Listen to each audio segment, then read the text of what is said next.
Let's do this shit. Everybody's Let's crying. go. Wheels late again.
Welcome everybody back for the most notorious podcast with your host 401 Raider Jeff, Mr. Raider Will.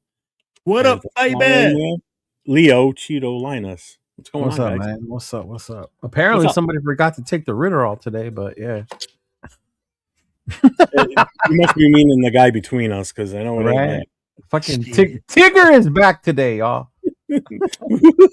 Hey, man. Hey, I'm not complaining. I'm not we got Winnie the complaining, Pooh though. right here. I got Last Tigger. We week- got Winnie the Pooh right to the right of me right here. So we good, baby. Actually, I'm Winnie the Pooh. That's what I'm saying. To the right. You to the right, bro. You're pointing at Jeff, dog. Pointing at you. No, On my screen. On my screen. I'm pointing at you. Colorado education at its finest. Yeah, Yeah, shoot. So, yeah, right. So let me ask you this: if he's Winnie the Pooh, what the hell am I? oh, If you say Eeyore, I'm gonna fucking shut Lord. this shit down. I will step away from the group for 1 minute to look out. Oh, he said it. Nah, I would say you're the owl, bro. You're the owl. You're the wise one. You're the old wise owl. Yeah. Mm-hmm. At least you got something right. I'm old and wise. Okay, There I you can go. with that. Mm-hmm. Well, let's see who we got in the house with us tonight. We've got Sacktown Mike's in the house. Tanner Jack, thank you, my brother, for renewing your membership. I appreciate you, my guy. He's been with me for a long time too, Tanner Jack. Thank you. That's thank what's you. up, Tan. I appreciate that, man. Yeah. Yes, sir. Keep supporting my boy. Chris is in the house. Protect the Shield podcast. Make sure you guys check them out tomorrow night in the War Room with him, Severe, and 805.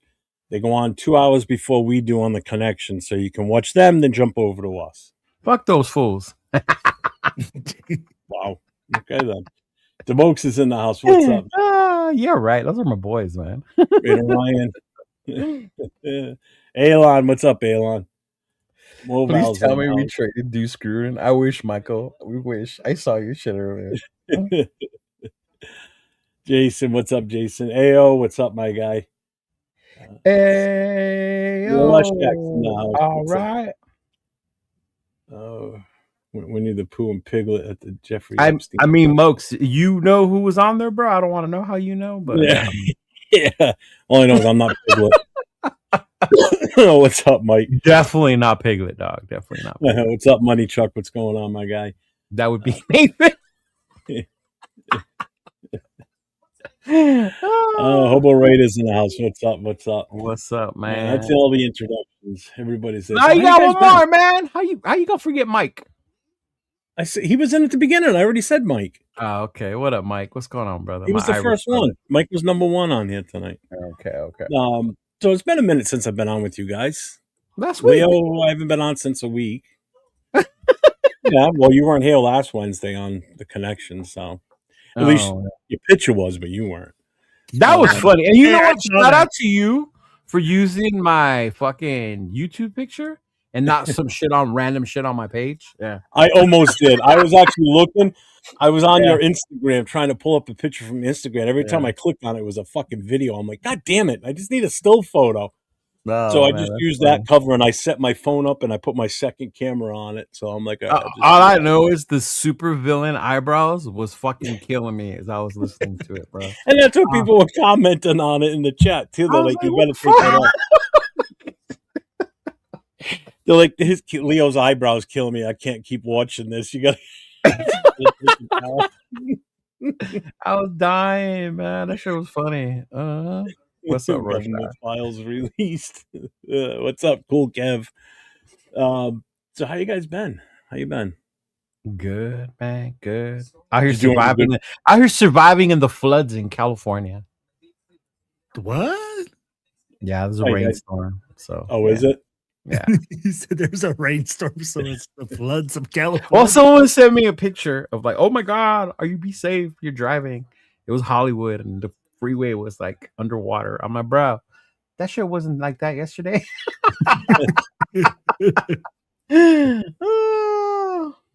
What's up, Rorschach? Thanks for the membership 6 months in, brother. I appreciate you. Yeah, that was fun. That was fun Saturday night. That was different.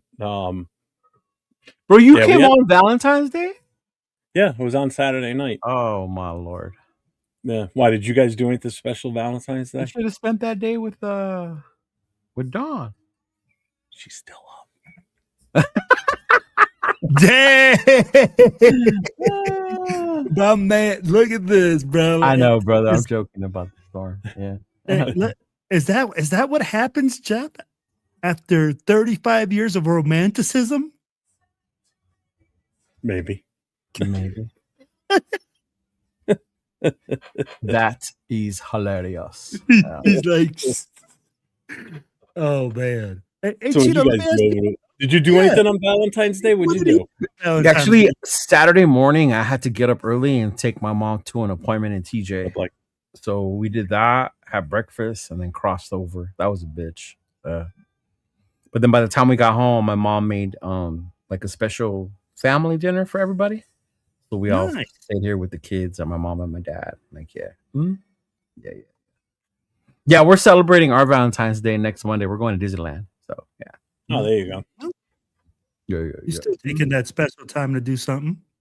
Yeah, Disneyland, dog. You taking Nate with you too? No, I'm not taking that fucking angel loving, Padre loving guy. Yeah. Awesome, man. What'd you do, Will? Anything interesting? Well, dude, I had to do Valentine's Day twice, bro, because I have my daughter who started throwing like this year. She got into it, and she was like, "I can't believe I'm not going to go to Valentine's Day with you guys for dinner." So I had it like I cooked up a storm on Friday night for her, and like just did something a little special for her here at home, and then we went out to dinner on Friday night after I got off work, or a Saturday night after I got off work. Just, keep it casual, but letting her know that it's still important to me, man, and spending a little bit of quality time, bro. That's it. Sounds good. Yeah, it's expensive. Yeah. Bro, that's the one thing I'm telling you right now. This is I don't know how you guys feel. Food is getting more expensive, but the food tastes worse now. Like I go out to eat sometimes, and I'm like, bro, this food don't taste right. It's because you're in Colorado. And then you might be right, Chido. You might be right, but I mean, like, I feel like it's getting more expensive, bro. That breakfast I had with my mom and TJ, ooh, that shit was fucking fire, dog. Oh, bro, freaking chilaquiles and arrachera. Ooh. And then we shared a menudo. Yeah. Okay, bro, that's different, though. Come on now. You go down to TJ. I saw Cisco, because Cisco was down there this weekend as well. I saw that afterwards, yeah. He sends me a picture, bro, of him with like a 6-pack of beers and oysters and everything like that. $20. Yeah, and that's because the dollar value actually went down. You used to get a lot more for it. But yeah. Really? Yeah. Oh, shit, he grew up in Echo Park. What's up, big dog? He's the homie right there. He grew up in Echo Park. Said Tyreek Hill has to celebrate Valentine's 8 times a day. 8 times on that day. How many exes or baby mamas does he have? Well, first of all, if you got an ex, you don't celebrate shit with them. Yeah. All right. Yeah. And if you got a side chick, that's what the 15th is for. So, damn, baby. From the legend, you guys heard it there. Experienced player in the game. Right. Sure. And it's funny because I guess it all depends on like what you do. What did we do? We ended up watching movies on Sunday all day as our Valentine's Day. Yeah. Mm-hmm. Bro, is it more about like, and I'll ask you this, I think for me, it's just more about spending the time together. It doesn't matter what you do. I mean, like, man, like eventually, like, awake. We're gonna get Jeff in trouble. what? He was like, they were in the same house. I'd be like, they're spending their time like together. You're in the same house, you know? Like, it's just different people spend it different ways, bro. Like, you're being in the same house. You're there together, I guess. And if you're happy, you're happy. Shout out to Chewy with the $1.99 super chat. Says you got to hit the wood for the fire food. Real quick, I don't know if you both are aware of this, but Chewy just hit his 500 subs last week. So yeah, he's over that giveaway. Yeah. He's over 500 now. So congrats to Chewy on hitting that magical number of 500. Yeah, Chewy. Good job. Shout out to you, my guy. Keep on grinding, big dog. Keep on grinding. Yeah, doing something right, brother. That's for sure. Right? Brew fast, man. That's awesome. What's up, Miklo? Jeff. Take Jeff to Tijuana. I've been there before. Yeah, but when was that? 85. That was back when there was just a line in the dirt. Yeah, bro, like now it's yeah, we actually walked across. We parked on the U.S. side, walked across the border, and took a taxi in. I thought we were going to die in that taxi ride in. It's a lot different now. Yeah. 4 people in the back seat. My dad and I up front with the driver. Guy didn't stop for nothing. Just as he shouldn't. As he shouldn't. Oh my God. He's like, where's the seatbelt? We're going to die. I said, probably. What's up, Neil? So we got some news this week. We did. In the past week, so in a week's time, we've hired. Oh, because we were happier about our coach last week. That's right. We were. Yes. All right. Yes. So we got our head coach last week, which we talked a lot about last Tuesday night. I'm so glad Rorschach brought that up because.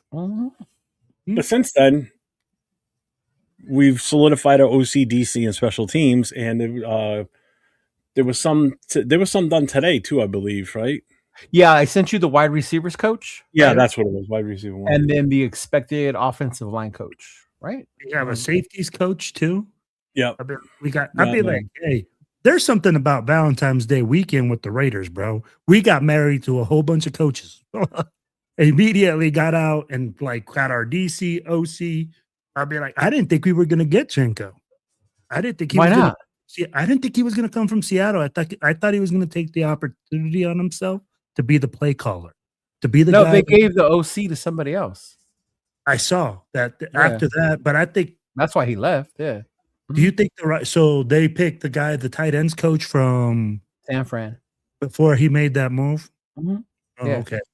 They had picked him, and then the announcement came about him coming with us. Yeah. You see, I got all that news at the end of the day because I wasn't up to date on it, and I just got it all together. So I was assuming that. Come on, Wilfredo. If you're gonna be a reporter, dog, you gotta. Yeah, I'm like, hey. Unfortunately, when I'm at work, bro, I was just like, I looked at it and I said, oh, but hey, like I said, I'm like, I didn't think we were gonna get him, but we got him. I'm like, you see Leonard, so. And Leonard is kind of a weird situation, right? Because we're going to see, because everybody's saying that the reason that he got hired is because of Max Crosby, right? Which is I'm glad you brought that up because I talked about this earlier with Rundown, and I want to hear your guys' thoughts on that fucking statement. For real. On which statement? What you just said. You just said it. Oh, what I'm saying that Robbie Leonard got hired to smooth over the Max Crosby process, supposedly. I'd be like, for me, I don't think so, man. I think this guy's been waiting for 13 fucking years to get an opportunity. And sometimes things happen for a reason, right? Maybe he wasn't Kubiak's first guy to say, hey, Jim Schwartz, they obviously want,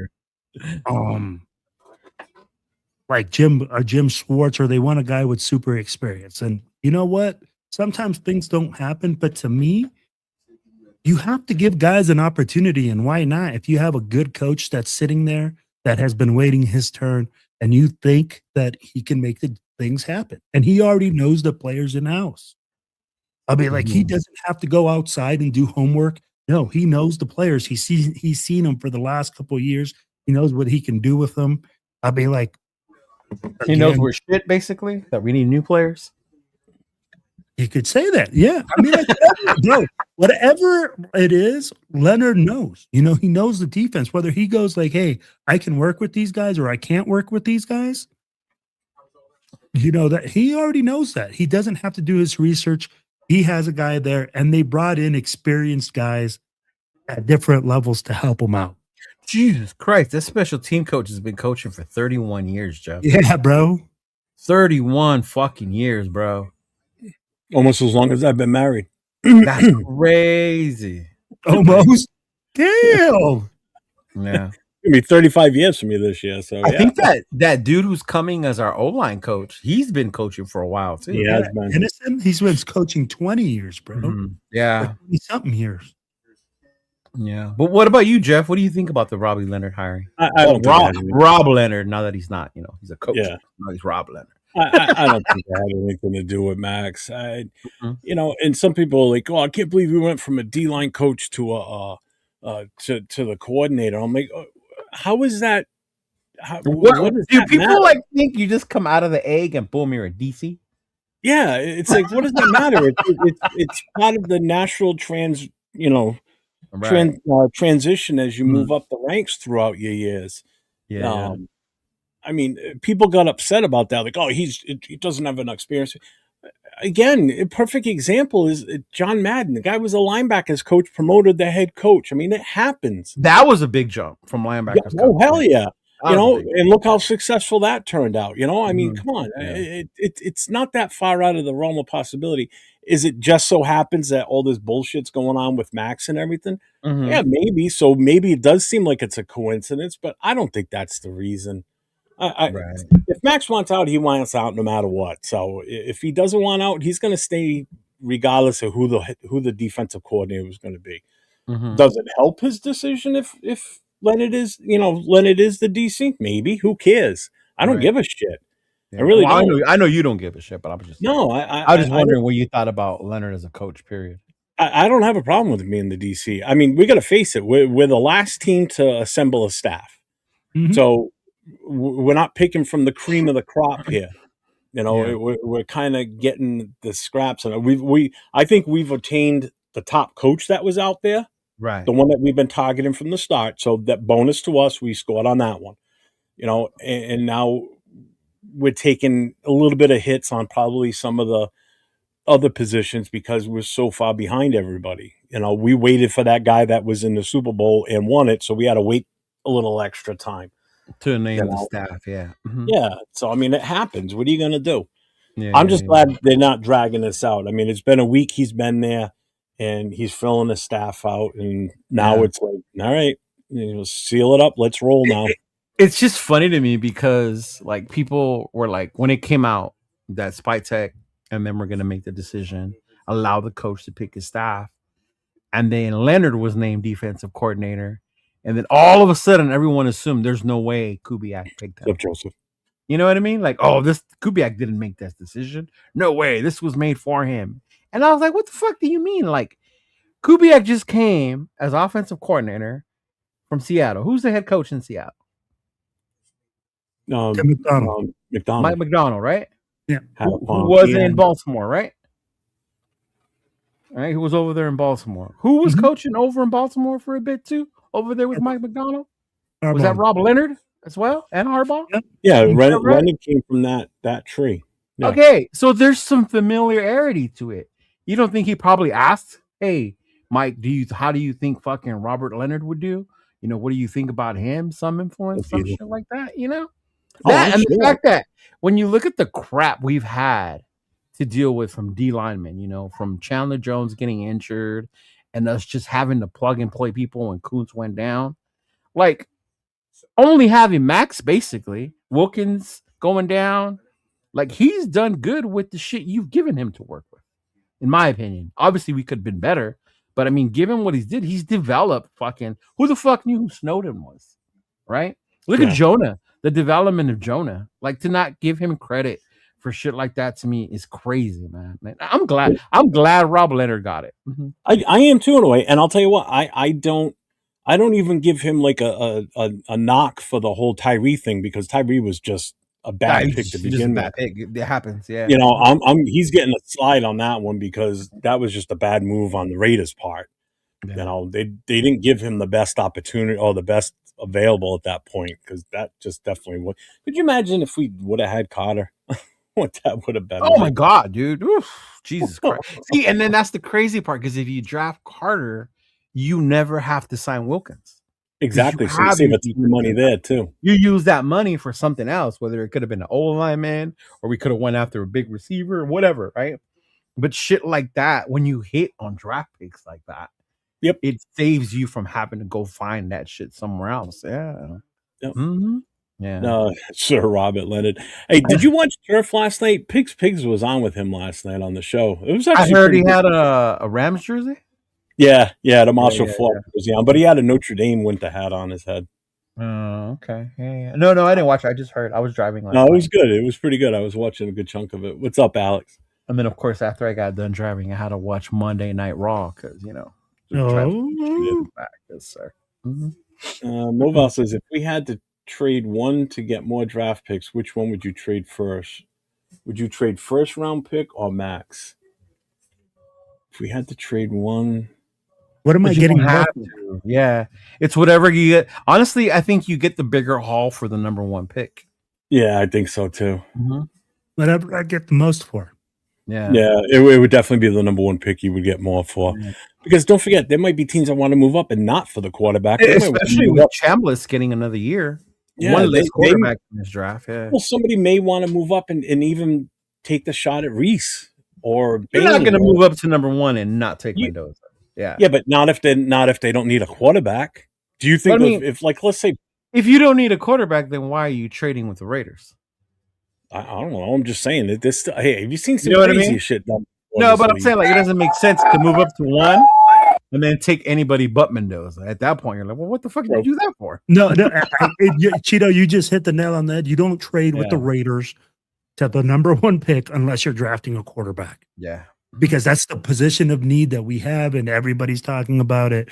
And a lot of teams need a quarterback. Yeah, a lot of teams need a quarterback. Yeah. The coaching staff is going to be the Avengers. Well, that's why I did the Avengers.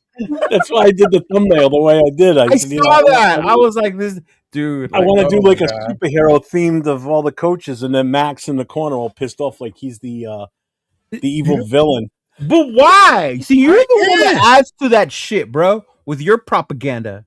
Hey, when I asked you guys the question today, no, I get that, but I'm just saying when they said super propaganda today, so I went super clickbait. And just he said super clickbait, just to twist those screws a little bit more to piss people off. So, but they're not even like new Avengers because we got two old dudes, right? We got a couple old dudes. Hi, Don. Yeah. You going to bed? Yes. Okay. I sent my resume. Did you? I did. Hey. Good luck. Good luck, Don. Finance director. Let's go.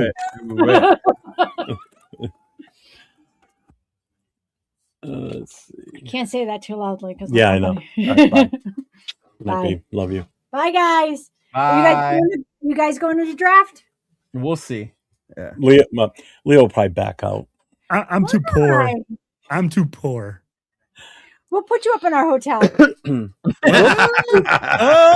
Wait. Let me look. Right. Let me do some research now. I guess I'm staying on the couch with Jeff. Let's go. Jeff's a little spoon. She said, "There's no way you can be the big spoon whale." She already called you. Wonder why we didn't go out Valentine's Day. See the way she treats you. She treats you great. You should be grateful. I am. Hey, he owes me. He owes me on Friday. There you go. That's it. You let him go. You tell him. You tell him. My anniversary. You tell him. Oh, all right, go Bye. on. I forgot the anniversary. Not that anniversary. I don't want them. Super hats for Will. Damn it! I don't know what that means. Fuck, I was. Can't do what we did with Graham and let go of plays he's currently developing. So And to just go back to it, Yeah, Cheeto, sorry. you keep saying that people are like bringing in. Why do you think that people go feeding into this like that? Like with Max Crosby, right? Because it brings you attention. It brings you people look you up. They look it up, and then your name pops up, bro. And like, and do you think that's why he's just staying quiet?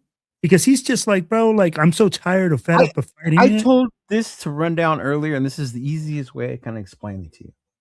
It's like you always constantly getting accused by your toxica ass girlfriend of doing some shit. He said and you don't, right? And you don't.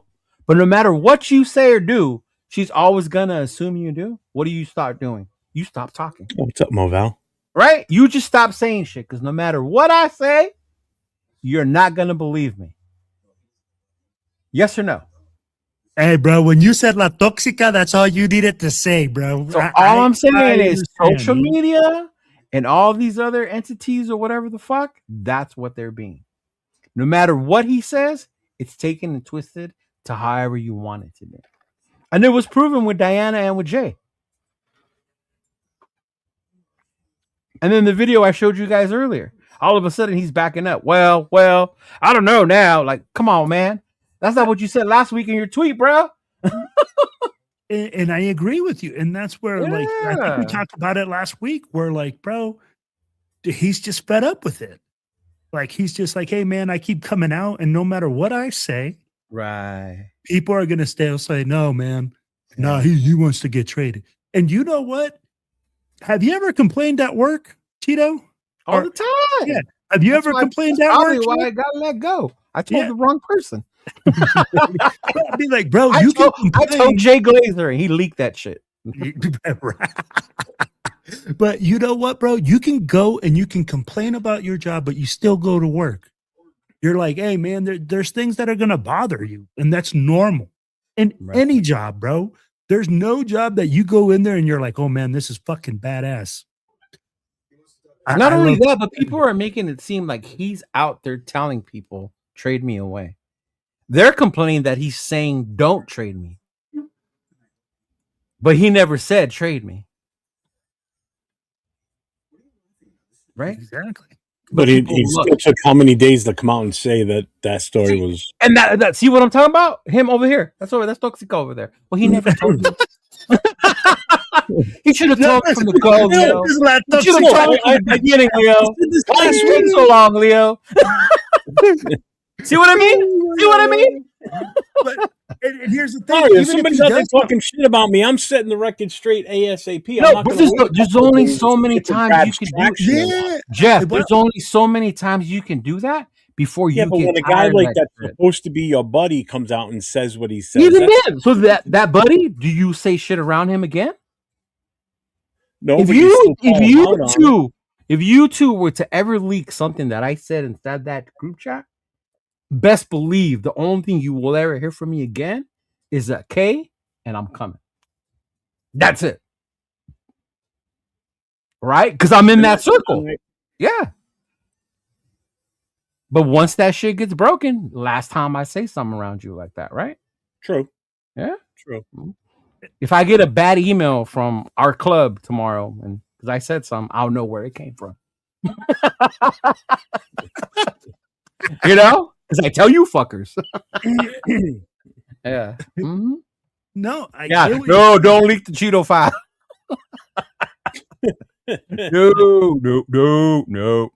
No. Oh, super chats for Will. Oh man, you're way behind. Yeah. Yeah, I guess that's my whole thing behind it. Yeah, it's just all that. Or even today. Today was a prime example because I watched his podcast today. It was an interview with Caleb, and I knew it. The minute people see Caleb, they're gonna go see he wants to go to Chicago. And that's why he has Caleb on there. And what did they fucking do? See, he's going to Chicago. Why else would he have Caleb on there? He should have Raiders on there. Why don't he have Raiders on there? Come on, man. And you know what? Right there, you just said it. Because, I mean, like, to me, he can have whoever the fuck he wants on his show. It's his side business. His fucking show. Yeah. I'll be like, if he wants to bring on fucking whoever, if he wants to bring in freaking The president of the United, he can bring him on, bring on whoever the fuck he wants. He could talk to whoever he wants. That's his personal side business, his personal hustle.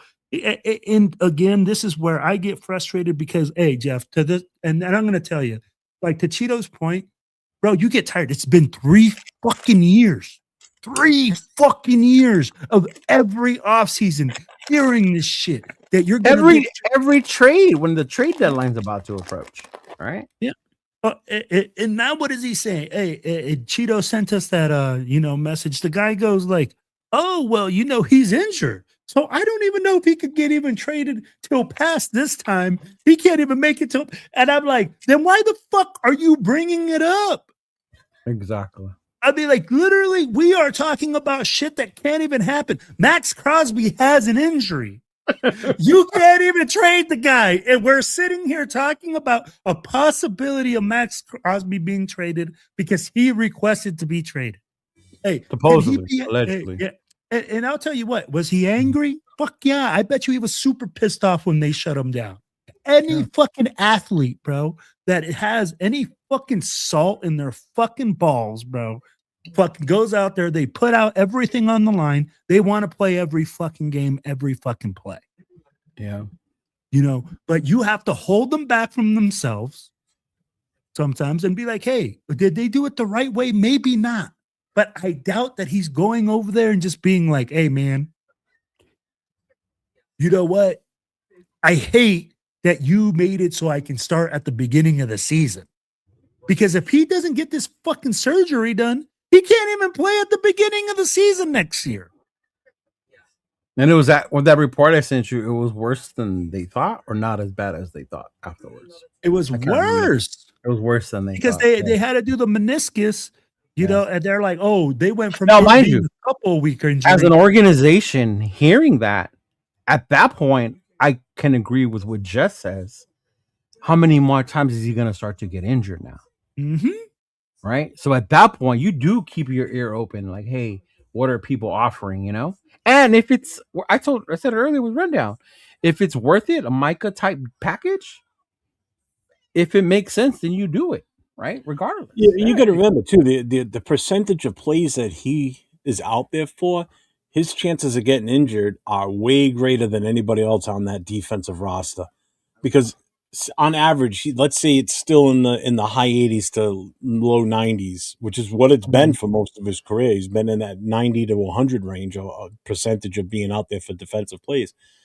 He's got such a greater chance of getting injured too because he's always out there.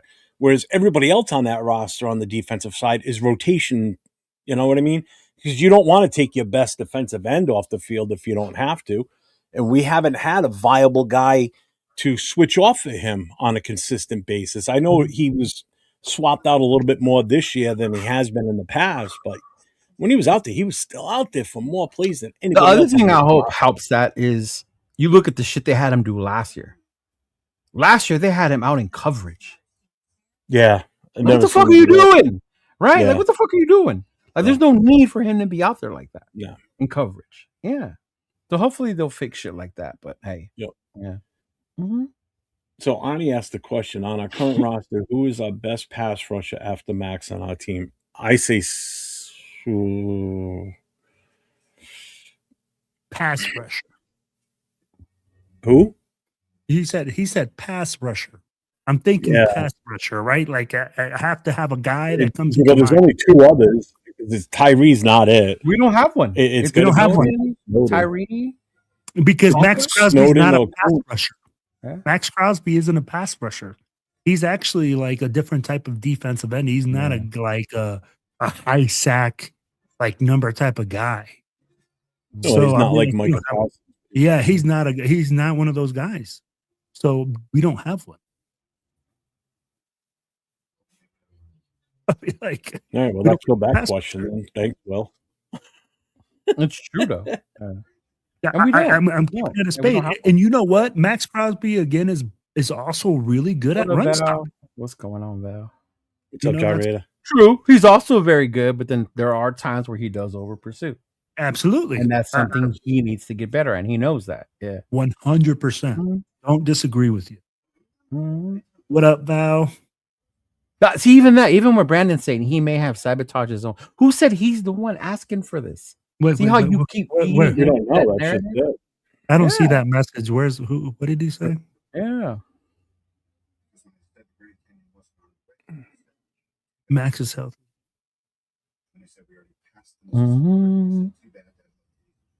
Bro, if you think about it, Max Crosby right now probably has a higher amount of plays played for the amount of seasons that he's played than more than 60% of the players that he came in. Yeah, but you can't change that because that's how he plays. No. It drives me crazy when people say, "Oh, you got him, shut him down for his own." No. good, I'm not saying to shut him down. I'm just telling you the amount of plays, bro, on that body are that much higher than any other guy for the same amount.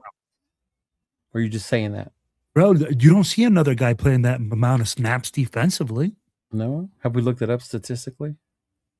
Bro, like he's like a 98% or something. Like 97%. That sounds kind of high. It is. I know it, dude. Bro, that's the last time I saw one game was like 98% of the snaps. One game? That's not 3, whatever. Bro, yeah. I'm not gonna say 7 years either. Yeah, you're right. It's kind of hard to say that when he's been injured this year. He missed the majority of last year. So how can you say that he's been playing the most when he's been injured? While he's playing it. Oh, see what I mean? Yeah. Hey, while he's playing, I'd be like, hey man, you can't talk about a guy when he's injured. So I get you. But I get that when people, man, I've heard that, I say that because people have said that before. Well, look at all the amount of plays he's had, the snaps, and all the couple years that it's adding up. Bro, he hasn't played that much in the past couple years. 2 years ago, he got shut down after what, the Cleveland game? So that was like what, week 5, something like that, right? And then this last year, it was what, 3 weeks before the season ended? Yeah, 3 or 4 weeks before. Yeah. Mm-hmm. Yeah. No, you're right. He does have that where he's missed. So in the last 3 years, he hasn't fully played all the time. Yeah. What up, Capitan Rafuccio? Yeah. I'm looking it up right now. I think I might have found it. Did you? Couldn't you just type it into the chat thing and it comes up? No, I'm in Pro Football Reference because it breaks it down even better. All right. So he arrived here in 2019. All right. Yes, so his first year, 72% of defensive plays, 750 snaps. 2020, 83%, 905 snaps. 2021, 80%, 925. 2022, 96%, 1,085 snaps. And that's when we started calling him Mad Max and shit, right? Like Mad Max on 2021. Yeah. Yeah. Okay. 2023, 95%, 1,081. Mm-hmm. 2024, 97%, his highest one, but only 768 snaps. Because he missed more games. Yeah, because he got injured. Mm-hmm. He played 12 games that year. Yeah. Started 12, played 12. 2025, 94%. 15 games started, 15 total. Number of snaps, 935. So that's his, so 72%, 83, 80, 96, 95, 97, 94. So Will wasn't far off. He no, it wasn't far off. The 97 was like a couple years ago. Yeah. Mm-hmm. Yeah. It was 2024 season. Yeah. It was the AP season. Yeah. But I guess my thing is you can't be mad because that's how he plays. No, absolutely. And even if he doesn't last because of that's how he plays, that's just part of his game, right? Like he's not gonna plan on probably playing 15 years, whatever the fuck, right? Yeah. So his 2022 season, right? 96%, 1,085 yards. So let me see here. 2022, 17 started, 17 games. That season he had 12 and a half sacks that season. 2022? Yep. 12.5 sacks, 47 pressures. Let's see. Bro, Max 8 never had more than 14 sacks in a season, I think. He's 14.5, and that was in 2023. His total tackles was 89 that season. And then if you go to his 2023 season, which was when he had 95% at 1,081 snaps, in 2023, it was 14.5 sacks, 50 QB pressures, and 90 combined total tackles that season. Does it show tackles for loss on there? No, it doesn't. Let's see. QB hurries 20, QB knockdowns 15. 5 of those were like Mahomes. Yeah. In 2022, he had 12. He had 21 QB knockdowns and 12 hurries. Yeah. 13. He blitzed 13 times. You know what? Cheeto hit something key though. If Max were to actually take good angles to the quarterback and not miss half the sacks that he could get, these numbers would be astronomical. If you really think about how many times he over pursues a guy or he takes a bad angle to the quarterback and the guy steps up, I'd be like, Max Crosby could have some crazy numbers if he's getting 10 to 14 sacks a season with still missing that. They're not always bad when he does it because he causes the quarterback or whatever to move and leave the pocket. If he had a better supporting cast, they would be able to finish that play when that, like the year Kuntz went off, when it was him and Kuntz. Yeah, that's what Kuntz would go off because he would finish those plays. Yeah, that's why him and Ngakwe did so good together. Yeah. Yeah, and Arnie's right too. Even though with him playing as many percentages of snaps, it's lower than 98 average. But he's still down on that list of sacks and, all right, he's got the pressures and everything, but he'll never lead the league in sacks. No, man, that's not his game. As long as we don't have somebody on the game. Yeah, but that's not his game. He's not Miles like that. You know what I mean? Like Miles can do that and probably do it again next year. Because that's Miles' fucking game. Yeah. That's what people want. I think that's what Raider Nation wants Max Crosby to be. Of course. I mean, that I'm sure Max wants to be Miles. Max wants to be those dudes, I think he said TJ. Yeah, he said TJ, Miles, and homeboy from Green Bay. Micah.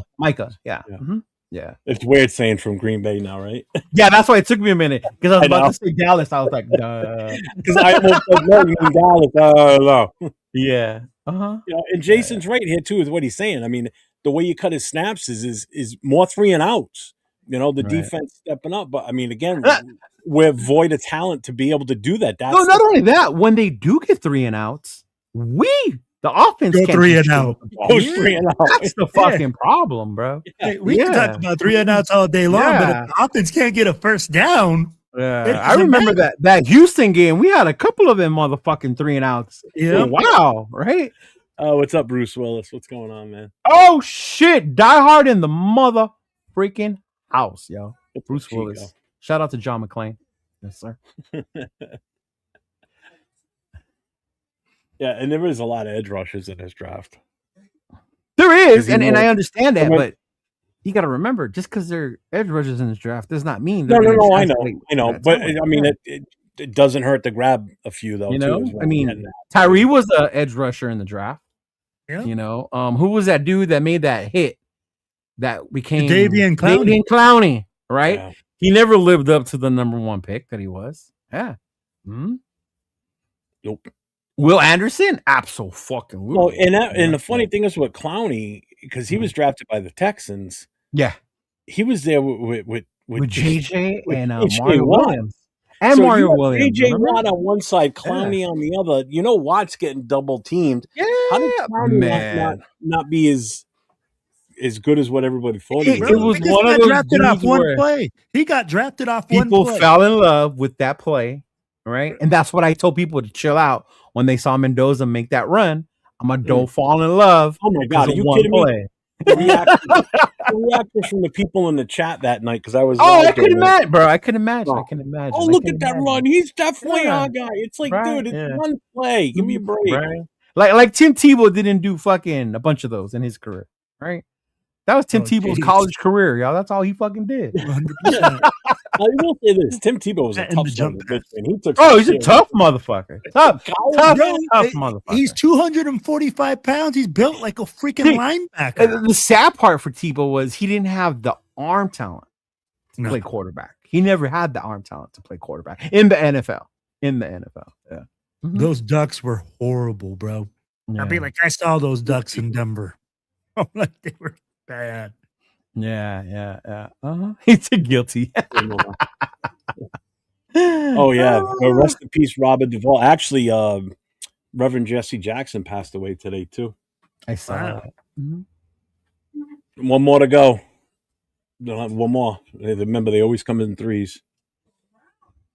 A, B, C. You're in the top 3. In the last 4 years drafted, who was our best defensive end graded regardless of round drafted? Dude, that's like picking from the trash. Yeah. Right? It's like saying in the last 3 years, who's our best wide receiver we drafted? Like, yeah. Well, I might look like one because I am. Yeah, I was about to say. I didn't want to say it. I didn't want to say it, but I'll just let him say it. Mm-hmm. That's what Dawn's anniversary is, by the way. Right. It's a 10-year anniversary this Friday. Right. Oh, is it? Yeah. Nice. Yeah. You get a 10-year. 10-year. Yeah, I'm going to the event on Sunday, so I can handle it. Yeah. Actually, one of my military buddies hit that mark, and he wanted me to go to his ceremony. And I did not understand why, but when I got there, I understood. I was like, yeah, she wants me to go on Sunday and give her. She wants me to give her coin. So yeah. Of course I will. Mm-hmm. I said, but I'm not sitting around singing Kumbaya and telling my story. So no, I will go. True. See, Howie Long's best season in sacks was 13. No one in the nation questions him. So stop on Max and Howie and Greg Townsend. Hold up, stop what? No one's questioning Max. What are you talking about? 107 sacks in his career. Yeah, I don't get why. That's because Jack is married to Howie to Max Crosby. You know that. You know what? Where's the fan police alarm? Yeah, that's it. It's right there. Can we just get to the understanding? Just because you say something about someone doesn't mean you think they're shit. Like, oh my God forbid I say fucking Max over pursues. So what? It's the same take I get when he's trash. Right? Yeah, when I talk about not taking Mendoza with the number 1, everybody's like, "Oh, you think he sucks?" I never said that. Yeah, I just don't think it's value with the number 1. That's all. I'm not questioning his ability, and if we pick him, we pick him, and I'll stand behind him 100% because I don't want to see us fail. I want to see us succeed. Yeah. You know. And nowadays, these defensive ends are different, bro. 13 ain't shit no more, right? You look at the numbers these motherfuckers put up nowadays. Like, it's insane. I'd be like, hey, 13 sacks back in Howie's day. That was good. That was real good. Yeah. Now you talk 13 sacks. People are like, who are you? Mm-hmm. Bro, people are taking 15, 18, 20, 23. 25. Yeah. 25. With this year, 25 miles. Dude, that is fucking crazy, man. Crazy. I remember when Strahan got 20. Yeah, and I didn't think I would see that again. Remember? Yeah. Well, even when he got it, that was like a gimme sack by Brett Favre. That wasn't that one, but yeah. Just getting that high was like Richie Wright was the one who got pissed about that, right? Yeah. Yeah. Yeah. And in all honesty, Howie Long is not Max, and Max is definitely not Howie Long. They're not even in the same category still right now. We have to stop comparing them in that way too. Like comparing different eras, different time frames. Howie Long has a yellow jacket. He's a Hall of Famer. We are Super Bowl champion. As great as Max is, I don't think you're going to see Max get in the Hall of Fame for a long time. Long time. Get a ring. Like, let's get some rings first, baby. It's like, and I think we do that as Raider fans, even with like, and somebody brought it up the other day about overrated players or the story of them. And someone said Bo, and I got mad because I'm a Raider fan, right? But in all actuality, you can't consider him one of the greatest because he didn't play that long, right? It was unfortunate he got injured. Yes, he used to do amazing shit when he was on the field, but he doesn't hold those numbers where you can call him that. So I had to check my Raiderism, you know, and be like, okay, like I get it. Maybe why I don't call him overrated because I saw him play. But compared to the greater running backs that we've known in the NFL, Jeff, going back to like the dudes we saw play, like, come on, like, okay, yeah. I mean, he definitely was one of the greatest athletes to ever play any professional sport. No, hands down. You know, but was he one of the greatest running backs for us? No, because the sample size is too small. We didn't get to see enough of him. Yeah, plus, he only played half or just a little around half the season because he came in October because that's when the baseball season ended. Yeah. Back then it ended in September, y'all. Yeah. Back in those days, they didn't go all the way like it does now. No, they still did. It's just that he was on. It was just the first 2 weeks of October, and that was it. Yeah. And that's if you made the That's why Reggie Jackson was Mr. October. Yeah, I was gonna say it was just those 2 weeks. That's it. Yeah. Now it's crazy how far it goes. Like, God damn. Yeah. Now there's a chance of snow on the ground in some of these stadiums. Yeah. Because I remember the '88 World Series. It was on my birthday. Yeah. Chico says, please draft down and don't take Mendoza. There is so much to this draft, and QB is not a need. Oh, man. Hey, Chico is now a hater. He hates Mendoza. Everybody should just scream on Chico. Yeah, right? Yeah. Right. Yeah. Bro, hey. No, Chico, the chat's going to turn on you because you don't like Mendoza. No, Chico, I'm not going to turn on you because you're allowed to fan however you want, big dog. No. I said the chat will. Yeah. I'll say this, though. I agree with the first part. But I don't agree that it's not a need. I think he's one of many needs that we have. Yeah. There's so many. Yeah. Gale Sayers, small sample size, same as Bo. Really? How long did Gale Sayers play for? Played a lot longer than Bo Jackson did. Yeah. And full seasons on top of that. How can you compare the two then? Yeah, no. I mean, there's so many running backs out there that are, you know, way better statistical wise because of how long they played in the league. Yeah. You know? You're going to sit there and say Jim Brown was a horrible running back. He only played 9 years. No, he was the greatest to ever play the game as far as I'm concerned. I think he still was the greatest running back, just pure athlete, a running back. Yeah. He just decided to call it quits early. Barry Sanders, 9 years in the league. He could have played for a few more years easily. Right.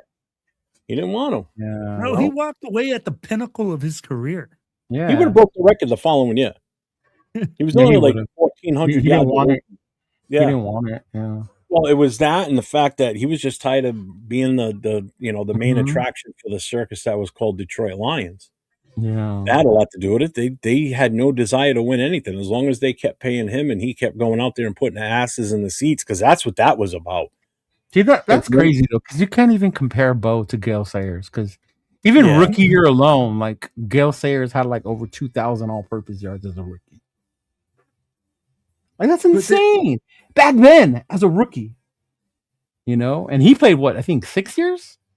6 years, something like that? Yeah, 6 or 5, something like that. Oh, no, it's 6, but I got his picture on my wall. Yeah. I'm like, bro, that dude is... Gale Sayers? Yeah. Why? Because I have an autographed picture of Gale Sayers. But why? Because I like Gale Sayers. How come? Bro, I love the way that he's like his running style. I mean, like, I wish I could run like that. But you know what, bro? It's just, again, I wish I could have played running back too, but I sucked at that. So let's just move on from playing running back. Yeah. Because I remember I liked Barry so much, and Barry always talked about Gale. and mimicking his run style after Gale. Mm-hmm. Like how agile, how elusive. Bro, And you I think can't- that was why he wore number 20, if I'm not mistaken. Yeah. So I'm going to explain it like this, bro. Mhm. When you see a guy, and I mean, like, can you play this game and you see a guy split two dudes trying to make a tackle? Very It good. looks and make it look seamless. Gale Sayers was the first to do this, bro. And Gale Sayers was literally sprinting while doing this full speed. How did you see this on YouTube? Bro, because I would go back and look at the videos and stuff. Oh, okay. Yeah. Like, bro, I love the way the running style. And I mean, like, as a coach too, you kind of try to, you can't teach that, bro. You can't teach what they had. Oh man, it was just so crazy. Because I remember when I saw Barry do that to the New England defenders, he made the dude do a complete 360 after splitting. Yeah. Mm-hmm. Gale Sayers had 68 games. Bo Jackson had 30. No shit, Arnie, Captain Obvious, we're too young. That's why I asked him where he saw it. Yep. Gale Sayers 68. Bo Jackson played 38 games. Yeah, it's a big difference, man. Oh. Yep. Doubled up his career. Yeah. Gale Sayers, the Kansas Comet. Yeah. Kansas Comet? Yeah, bro. Oh, see. Jack McKenna is correct. Bo never trained for football. And I understand that. That's why I said the legend of what could have been. Yeah. Mm-hmm. Again, just because you say something about someone doesn't mean you think they're trash. Jesus Christ. But Bo's passion was never football. It's baseball. It was always baseball. He loved baseball more than and that's why he's like, he doesn't even talk about his football career. And it's not even like to him, he doesn't want to talk about that. Yeah. Mm-hmm. But can we get back to the coaches, I guess? Because now we gone down like I guess. I don't see who else he's excited about. Let me ask you this. So he brings Andrew Janico over, right? Mm-hmm. He's starting to fill out his staff with Dennison as the offensive line coach, bringing in other guys. I'll be like, what other players do you really see coming? I mean, like, we see a wide receivers coach. I forget who it was. I know that you showed it to us, Cheeto, the guy that came from the Steelers. Mm-hmm. Right? Now we have we're looking at, we retained our running backs coach that was supposed to be like a high name dude that people were looking at, but he's staying in house. So even that has me questioning a little bit. I mean, because what other running back would you say he did good in developing or coaching last year? Cheeto, bro, what good? Let me ask you this: what good did you see out of last year? Was there anything that was good last year from last year's team? In an effort to not get hung by the chat, I'm gonna say Genty. Bro, we were straight ass bad about Genty. No, I'm a hater. Let's say it, man. Hey, we were the straight stuff that comes out between cheeks last year at every position. We were straight ass. Mm-hmm. So at the end of the day, I don't think there was one good thing from last year to bring over from this year. You can't say the offensive line played well. You can't say our receivers played well. Our defensive backs, we need help. Linebackers, we don't have them. Defensive line, who are they besides Max Crosby? Mm-hmm. Well, I mean, if you ask Raider fans, and I think that's where we get delusional. Ask how many Raider fans think we need another linebacker, another corner. They're going to think we're fine with the ones we have. And you're like, ooh. I think we're all set because we got Trey Tucker too. Remember that. And Dante Thornton and Jack Betch. Right. Yeah. Yeah. Look, man, I understand right now. And I think that's why I'm not excited, because no matter how we develop the X's and O's right now, which is fine and dandy, once we get that straight, we need to go find the right Joes for those X's and O's. We need some Jimmys and until we do, we're gonna keep seeing the same fucking shit, bro. Yeah. And we talked about this last time with the O-line, right? How much is it on the player? How much is it on the coaches? Like, at some point, the players got to do their part as well, bro. Right? Oh God, yeah. Yeah. Hey, I'm gonna tell you right now, Raider Nation is standing from the grandstands right now. Fernando Mendoza is the savior. To Fernando Mendoza. I'm not ruining the job. I'm just saying though, I'm happy for the coaches, but I want to see what we do to improve the roster, bro. Right? Well, that's all I'm saying. Yeah, but I agree with you. There's things, but that's where everybody comes right now, and everybody just points out the fact. Yes, the Raiders need a quarterback. That's the only thing I keep sitting here. We also need a linebacker. We need another corner. We need so many different things. We need defensive tackles. Yeah. We need a defensive end. We need a wide receiver. We need a third tight end at some point. We need a running back at some point. And that's the only thing I would say we probably don't need, and I would put that on the back burner is tight end. Why? We got two. Michael Mayer. Our third one was pretty good last year. What the fuck is his name? Ian Thomas. Yeah. Free agent. You can just resign him. Yeah. So that's just it. I mean, right now he's not technically part of the team. Yeah, but it's not somewhere you got to go look for one. Like, no, he's dead. No, but do you realize how old Ian Thomas is? How old is he? He's not a spring chicken. Hang on, I'll bring it back up. Because when you and Rundown were talking about it today, I went in and looked at this. Now, why is Tazzy telling us to shut the fuck up? Ain't no one saying firing the coach. So I don't understand. He's 29. Come on, man. That's not bad for a tight end. A third tight end? Compared to the others? Because the other two are young. That's what I mean, though. So you got a veteran in there. Yeah.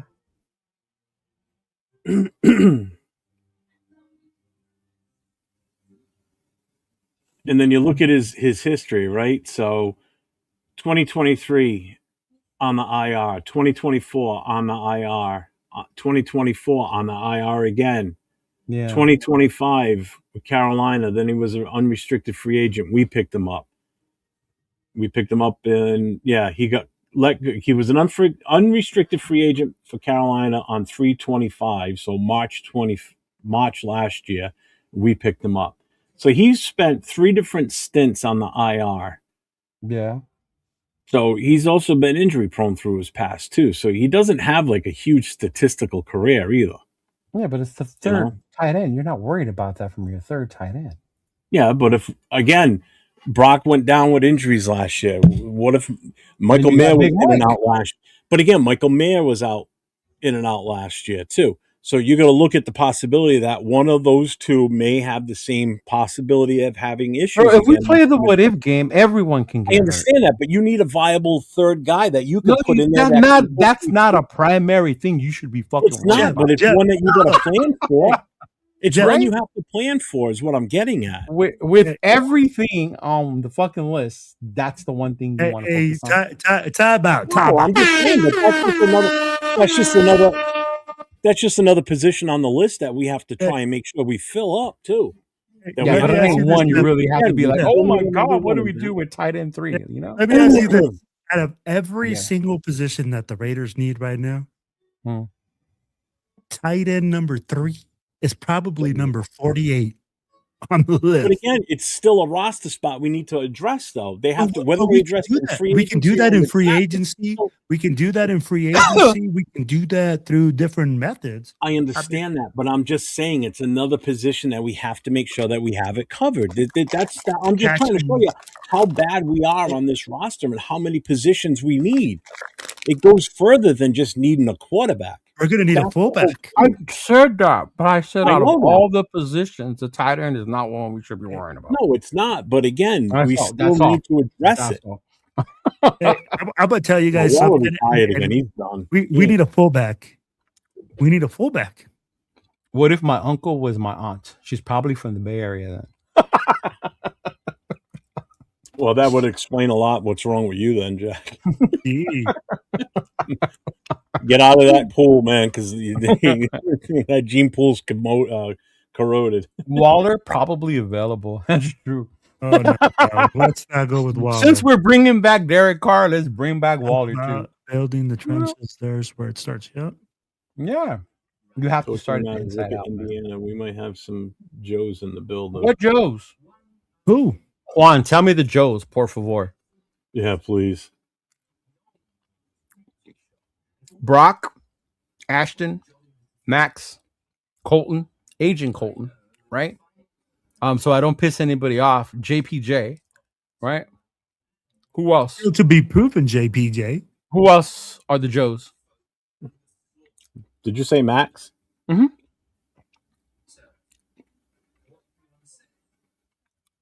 Damn. Michael Mayer? No. Maybe? No. No. See, okay. He's not a Joe. Okay. To you, he's Bro, not a Joe. and JPJ is Thanks, not a brother. Joe yet. People Hey, keep thank saying you, he's bro. a Joe, and JPJ's unproven. What up, AR? What's going on, man? Mm-hmm. So let's keep it a buck. Is JPJ a Joe? No. What's up, Laker Nation? Afakasi's in the house. What's up, Yes, my guy? sir. The discourse between those who wants to draft Mendoza is when to draft a QB. NFL teams, when drafting high, takes a QB when available. They don't trade away the pick. That's funny because I remember Chicago trading it away. And they needed a quarterback. I'm just saying. The next what happened. So there goes that theory. All right. Yeah. Oh, you said the magic word. You said Tommy Ami and coaches in the chat. What's up, coach? See what I mean? Tommy, exactly. Tommy Eichenberg, right? Jesus Christ. Yeah. I love it. We do need a fullback. Raider Mooch is making sense. Nobody calls Will Raider Mooch. Yeah. Right. Oh, man. Linebacker, defensive Just look at the tackle, Kubiak offense. O-line, corner. We can fix it one day with Tyler Linderbaum, Braden Smith, Cole Strange, Michael Pittman, defensive end Chubb, cornerback Woolen, safety Cobb, linebacker Walker, defensive tackle Myers. If that's how it happens. Hey, man, if you wake up from that wet dream, bro, let me know, bro. And to quote my Samoan homies, that sounds good. But in reality, come on now. Yo, bro. What is the likelihood of that happening? Right? Welcome to Raider Nation. No. Go back to the list. See how much that alone costs. Oh, that ain't gonna be cheap. No, Chubb is $30 million over. Is this over? Linderbaum's going to be in the 20 million range right there. Is this over the 100 million that we have? Yeah, there's half your cap in 2 players. It's a Madden dream. Now you made it sense. It's a Madden dream. Yeah, it's 100% a Madden dream. Mm-hmm. Right. Pittman won't be. Bro, none of those players are going to be cheap. Pittman is not cheap. I would rather have Pittman over Pierce, but Pittman won't be cheap. Yeah. None of those players are going to be cheap, 100%. Yeah. Oh, we got the money, as everybody says. Remember that. Right. We also have 25 free agents. Yeah, but the only thing with this list, and normally I don't give Josh shit, but he's only got one offensive lineman on that, and that's one of our biggest needs. So does that mean we're putting the rest of our stock in what we already have, and then hopefully we draft? No, we're drafting the roster. Yeah. You know, that means we're still not going to be drafting offensive linemen until 3rd round or beyond, unless we make some moves. Right. Because first round's going to be Mendoza. Second round's probably going to be a defensive player more than likely, or a wide receiver. Why are we bringing in Calais Campbell to mentor and play alongside Tyree? It's time to give up on Tyree, y'all. Let it go. Tyree is not, you're not going to move him. You're not using him wrong. Tyree is what he is, man. A bull rusher and a Hall of Famer when he's unblocked. That's it. Right? Mm-hmm. Yeah. We're going to only end up with 5 guys. Yeah. We're going to end up with 5 That's what I'm saying. Tyree sucks. Yeah. Mm-hmm. Oh, see, he even admitted it. It's a Madden dream. Yeah. That's what I said afterward. This is a Madden dream. The only problem with Calais Campbell is the dude's like freaking 90 years old now. But why are we saying that he needs a mentor? All time. Like, come on, man. Like, who needs a mentor? Sorry. Tyree. Bro, Tyree needs a new set of wheels. That's what he needs. He needs a new set of explosion. But like whatever it is, Lloyd would be a good pickup. Lloyd would be a great pickup, I think. Yeah. A great pickup at linebacker. Mm-hmm. What's up, Ray, tonight? Oh, I got an answer. Lead the defense and be out there all 4 or all 3 plays. That'd be fantastic. So Raider Knight says the hate on Mendoza is wild. What does he have to do to win 2 Heismans and 2 Natties? QBs get praised for a lot less. Just wild. I'll tell you what he has to do: play defensive end for us. He's got to be a two-way starter. He'll quarterback and be defensive end. Or better yet, we can put him out there at corner. Can he play offensive line too? How about wide receiver? He can throw the ball to himself. Here's the thing, and for me, I'm going to tell you, I'm just busting your balls right now. You know, Cheeto taught me something, man. He said, "Well, this year when I was watching college, he was like, well, you have to watch the whole game." He was like, you have to watch the whole game. So what I did, hey, I went back and I'm like, I'm looking at it, and are we basing this whole thing of Mendoza off 1 year, of what he did at Indiana? I've only seen one content creator use his Cal tape. One. And that's crazy that only one person has gone back to use the Cal tape. Everybody's basing it off Indiana. Yeah. Mm-hmm. Right. So if you're basing it off Indiana, can we be honest and say that basically Indiana had a bunch of 24-year-old men playing because they had a bunch of 4th, 5th, 6th-year guys out there? Mm-hmm.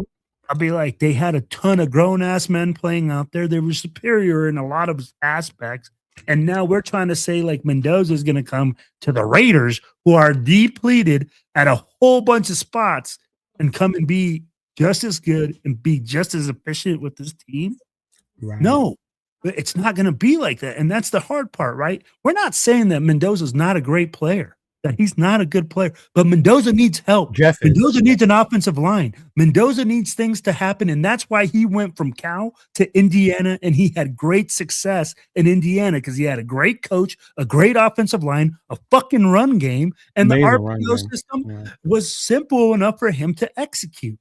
At the end of the day, that benefited him. I'm not saying that the kid is trash. I'm not saying that the kid is bad. I'm saying that the kid, if he comes to the fucking Raiders, he needs help.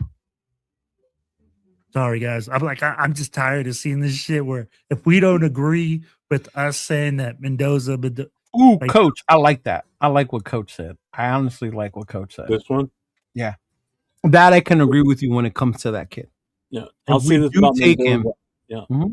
I believe that whatever he lacks, he'll work his butt off to not lack whatever that is. This might be his best quality. And again, like I'm not knocking the kid for his talent. I agree with you 100%, Coach. Yeah. Mm-hmm. If we do take him, that's the one thing I'm not afraid that you're not going to see in him. Right. But mind you, you can work as hard as you want and all that, but you still have to have the ability to do that. And I only say that because we talked about Tebow earlier. And I'm not saying Mendoza's Tebow. I'm not. He's way better quarterback than him. But he worked his ass off to try and get as good as he could. But there were just certain things he could not do. Right?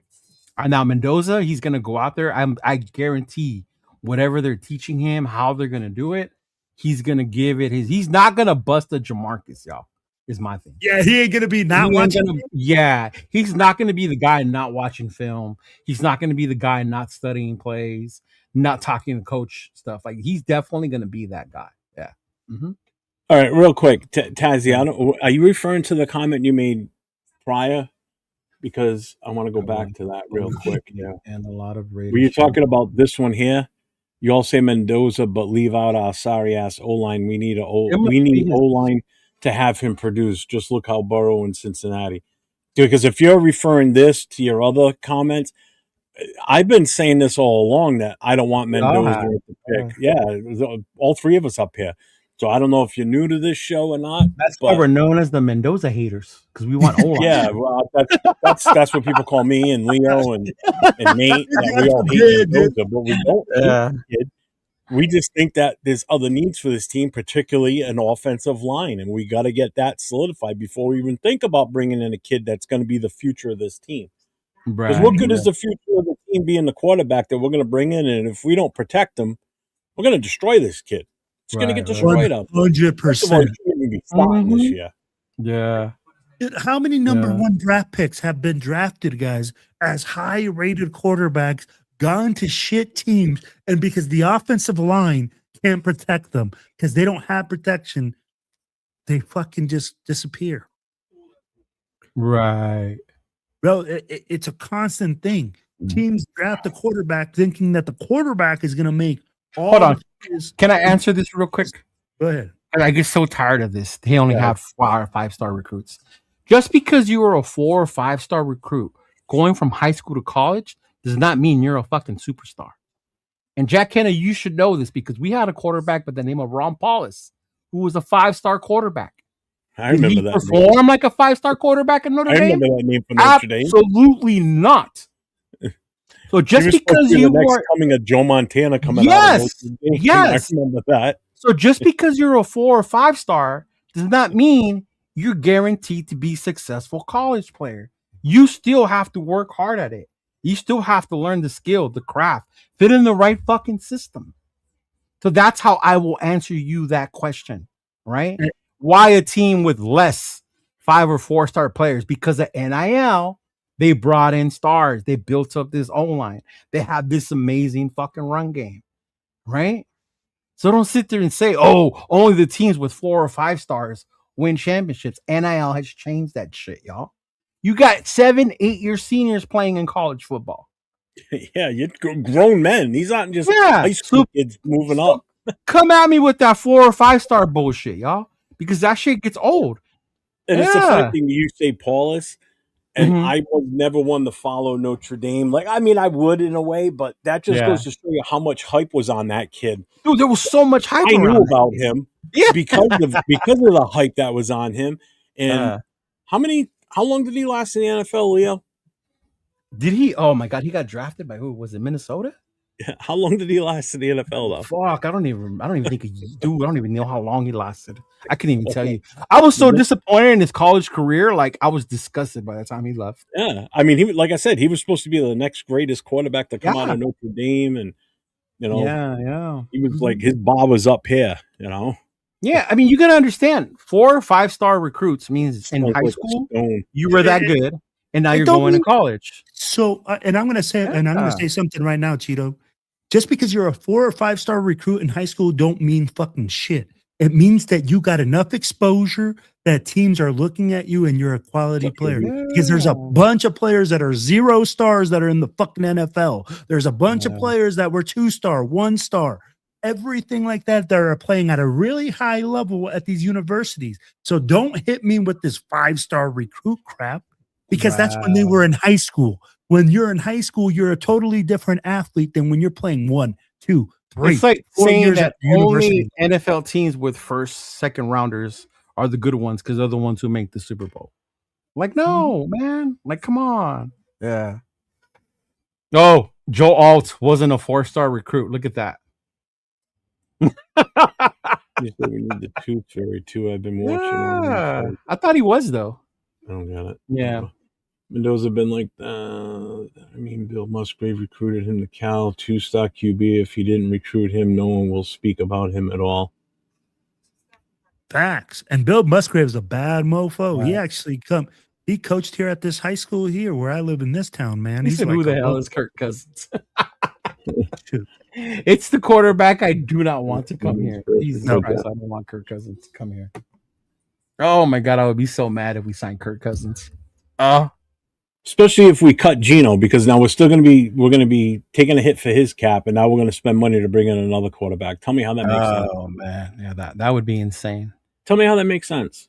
That would be like going out and then go back to that list that Job put up of all those free agents that we want to get. You're losing money, so because Kirk Cousins ain't on that list, and we're going to have to pay him. He ain't going to be cheap. Yeah. He's going to be cheaper than what his current contract has been. Yeah. No, he ain't gonna be cheap. That man is known for getting the bag. There's a scenario where Geno Smith is still in this roster. There is. Us as the nation are the ones who saying he needs to be cut. The team hasn't made that decision yet. No. Yeah. I mean, do we all want to see him here again next year? Probably not. Not really. Yeah. Does he even want to be here next year? Probably not. Not after what went on last year. But I think, with new coaches in the house and everything, he might have a different attitude. See, last year he had his daddy there, so he was protected. He could do no wrong. I mean, even when he was the Kubiak didn't seem too opposed to letting him walk either. I love it, but hey, Cheeto spit back there in the huddle. Daddy, Daddy. I can't believe we let this dude have a soundboard. We let him have it. He bought it himself. I'm just saying though, like Jesus Christ. I feel like I'm the 1980s radio show, man. I'm telling you. What up, Rundown? What's going on, man? What's up, Rundown? I see you, brother. Yeah. Love to bring up obscure stats to prove their case. Makes me wonder. That's right. Mike's one of the ones that doesn't want Mendoza either. Oh, he doesn't, huh? Yeah. Nope. Yeah. Let's see. The Mendoza talk will be over during Combine where Kubiak will take answers. If he says we got to look at every prospect, skips the questions, he might not be into him at QB. All right. So a lot of your streams only have under 20 people talking and watching. Oakland was real. I grew up watching. Oh, Lord. I should have known you were one of those. Okay. I should have known. I should have known. Yeah. Should have known. Under 20 people. Who gives a shit? Whatever. We definitely need an O-line, but saying we need one for us to have success simply isn't true based on history. Yeah, because the running game worked out perfect last year with no offensive line, right? It's going to be 30-year-olds in the draft. Coach. Pretty fucking soon, coach. Hey, we're going to have some senior citizens coming out, bro. We're going to be and that's why I made the statement the other day, and I think I cut a short on it too, was like some of these records that are out there, like Tom Brady's record, his records as a QB probably will never be broken because these guys are now going to start coming out older and older out of college into the pros. They're not going to have these 18 to 20 year. Well, if they do, they're going to go playing beyond their 40s. Well, that's just it. So now you're going to have some older generation guys playing, which based on the way these guys handle their bodies and everything, it is still a possibility. Yes, don't get me wrong. Yeah. But the likelihood and the chances of some of these quarterbacks coming out, or pretty much any position, if they're coming out and they're already 24, 25 years old, they're not going to be around for that same type of run. They're not going to be Tom Brady's records. I'm telling you, I don't see anybody touching those. The next closest, Jerry Rice is the other one because of how long he played. Yeah, so these records are not going to last. They're going to last for like eternities now at this point. Yeah. Bro, you better watch for the next Aaron Rodgers in college. We're going to have a 43-year-old starting quarterback in college here soon. Right. Joe wasn't a 4-star, but he was wasn't 4. Yeah, I could have sworn he was because he was one of the higher. He was one of the higher. Because Notre Dame just now started getting more of the 4 and the 5-star classes. For a while, when Freeman took over, it took him to be able to get the better recruiting class than what's his name did. Brian Kelly. Yeah, Brian Kelly had a harder time recruiting than Coach Marcus Freeman. Yeah. Mm-hmm. So this actually would be a question for all three of us. What will you say if Mendoza wins us a lot of games and takes us to Super Bowl? I'm so glad you asked that, Raider Knight. Shoot, go ahead, Cheeto. Because as much as optimism I may have up here, at the end of the day, I'm a fucking Raider fan, bro. Yeah. If we win, I'm going to be ecstatic. I'm not going to sit here and say, oh, my Lord, we won, but fuck, why did it have to be with Mendoza? Like, no. If that's who we picked, I'm going to be the way I was the same way when we picked Jamarcus. That's the team that dude. That's the dude we're rolling with. The same way when they picked Leatherwood. Fuck, I hated it, but that's who they chose. That's still my fucking team. At the end of the day, that's still my team, no matter who the fuck they pick. But we can all have our opinions about who they take and who they don't, or how to do it. Doesn't mean they have to listen to us. Like I said, if we draft him, I may be in the moment of us drafting him, might be upset at that moment because that means we didn't trade back and we're not going to get a haul for that pick. Right. But I'm still going to stand by. I was upset last year when we took Genty because we still didn't address the offensive line first in free agency. So that worried me. And then, we didn't follow through in the draft. We made some weird moves last year in that draft. And it still was. It was weird what we did in free agency. And then we still drafted him. I was like, holy shit. Because we never really addressed it in free agency. No. I mean, come on. Kappa. I mean, the guy was our savior last year. Remember that? Right? So, and there isn't a better player in this draft than Mendoza other than Caleb Downs. No DL, no OL, no wide receiver, nobody. That's your opinion, Money. That's your opinion. Yeah, I'll be like, that's all to be evaluated.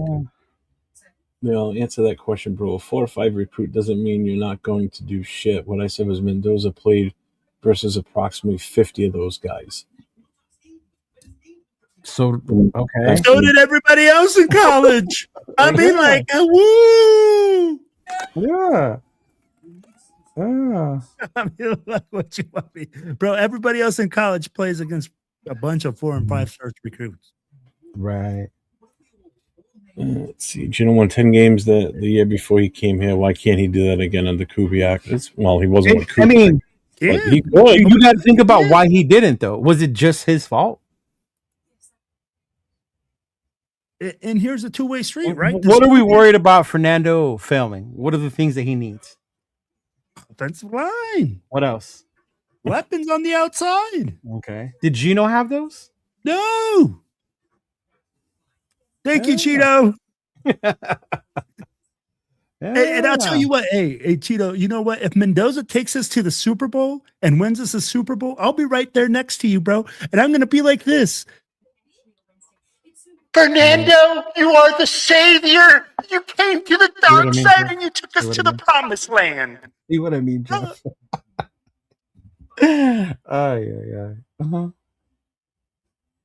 Yeah.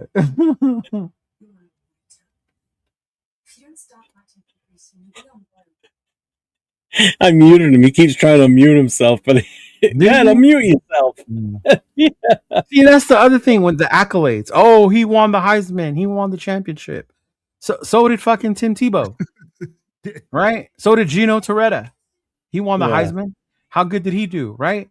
Like, there's so many award members that you can say, and then you said, oh, did that mean they're going to be the... No, man.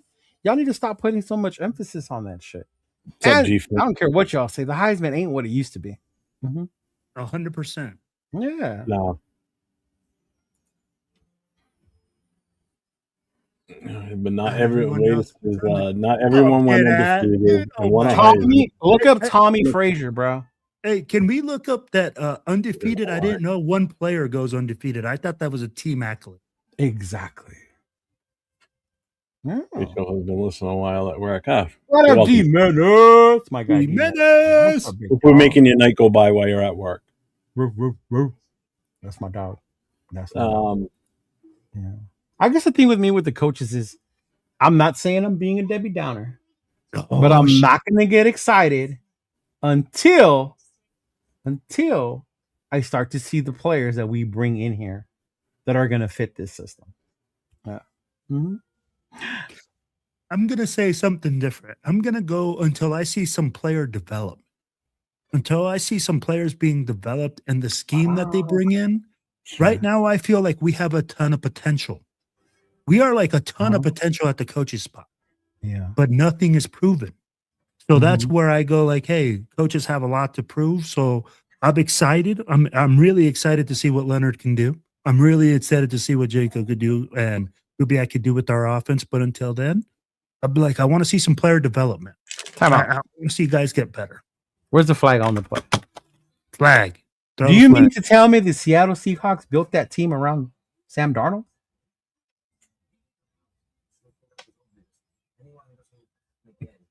I knew you were going to go with that route. Because I'm trying to think of the best way to put that. The Tampa Bay Buccaneers build their team around Brad Johnson. Did the Baltimore Ravens build their team around Flacco? Around Trent Dilfer. And Flacco. Right? No. So, yes, it can be done. Patriots didn't build it around Tom Brady. He inherited that team. Tom just happened to be that fucking good. It could have been any backup to Drew Bledsoe that season. I wouldn't know any because that dude, I know you hate him. Yeah, I wouldn't say any backup. Because that dude did some shit that you were like, what the fuck? Yeah. Okay. You said never. See, Money Truck always likes to switch the needle. He says to tell him how many don't. I just showed him 3. And then now show me more. Right? Come on, man. The Chiefs were being built before Mahomes got there. Just so you know. Alex Smith was their quarterback, and they couldn't get over the hump. And then Mahomes showed up and took them over that hump. Bro, I ain't never seen a team build around a quarterback. Ever. The Tampa Bay Buccaneers that beat the Chiefs, did they build around Tom? Or was that team built and Tom was inserted? He was inserted. Bro, it's We're 5. To think, bro, the Kurt Warner with the Rams. Ooh. Did they build around Kurt Warner? Or did Kurt Warner just that team was built, their quarterback got hurt, and Kurt Warner made the most out of it. Did they build around Kurt Warner, Cheeto? Yeah. No, did they go like, Kurt Warner, you're gonna be our guy? I mean, they did once they saw he was the guy, but yeah. Yeah, I mean, like I bet that's the first thing they thought about when he was at the grocery store loading up the stuff, and they're like, oh yeah, that guy's gonna win us a Super Bowl next year. Yeah. There you go. So that's 6. That's 6 we named. Who else? I mean, it looks like other GMs have done that. Right? Were the Giants in the 80s built around Phil Simms or their defense? No, bro, they were Jesus. Hey, I thought the Chicago Bears were built around Jim McMahon. So hey, the Baltimore Ravens were built around Trent Dilfer. Right? So I mean, how many teams now? The 1985 New England Patriots were built around their 35-year-old Steve Grogan quarterback. Steve Grogan, right. Mm-hmm. He'd been there for years. Were the 83 Raiders built around Jim Plunkett? Jesus. Yeah, see, the Rams weren't built around Kurt Warner. No. Mm-hmm. Yeah. Oh, so now he wants to change the question. Oh, there we go. We just told you GMs that didn't build around the quarterback. And now you're going to pout and be like it or not, we're taking him. I get it. Whether we take him or not, we take him. I'm going to be fine with it. This really starts to sound sometimes like one of these political debates. As soon as somebody asks a question and you expect an intelligent answer, you get it. But then the other side's like, oh, what do you know? And they walk away all mad. It's like you can't win no matter what, man. No, the Giants' offense of the 80s was their strength was the defense. Yeah. The offense had one job: run the ball and don't turn it over, Phil. When Hostetler took over, that's what he did. Yeah. How did that Miami Dolphins team do building around Dan Marino? Oh, why you got to go there? I like Dan Marino. I know, I did too. That'd be like they obviously got a fistful of Super Bowls, right? The one I will say he did build around, and it's only because I watched the 49er documentary, was Walsh built around the quarterback. But Walsh drafted his guy. He drafted his guy. And he had a vision for his guy, just like Kubiak and every other fucking organization in the world. They don't go like, oh, we're going to draft this guy and then build. They have a freaking vision of what their offense needs in that position. Right. See, and then that's the thing. Like, I'm not complaining. It's to pick whatever he is. You asked us the question: what GMs don't build their team around the quarterback? We answered it, and this is what you go to, right? Like, I just like being on this side with Leo this year, because last year we were butting heads with the whole Shador thing and all that. You know, and again, not everyone's perfect. You know what? I thought for sure you were going to be all over the Mendoza thing and be okay with it. And then when you first took your first take on the first show we did about it, I was like, oh, okay, then I got an ally this year. All right, I get it a lot. And then when Nate had his say, I'm like, oh shit. I got 2 allies, and then we'll join the fucking party too. Like, all right. Yeah. And the thing is, it's not like that I don't like Mendoza. Exactly. That's what I have to keep saying, but people don't hear it. They still sit there and go, "You don't like him." That's not what I said. Right. And if he's the pick, he's the pick. That's not even what we started talking about. Yeah. We were asked questions about it. Oh, man. And the people that don't like our opinions get mad. Right. Yeah. It never ends. To explain the Donald point, he washed out in New York because of no O-line. You build your fence, then he didn't say teams don't build around. You said to tell you what GM doesn't build around a quarterback. You can build a team either way, bro. You can build a team around your quarterback, or you don't have to. It depends on what they want to do. Yeah. Mm-hmm. Will said something. And it's not even that I don't like him, bro. It's not that I don't. If we land him, we land him.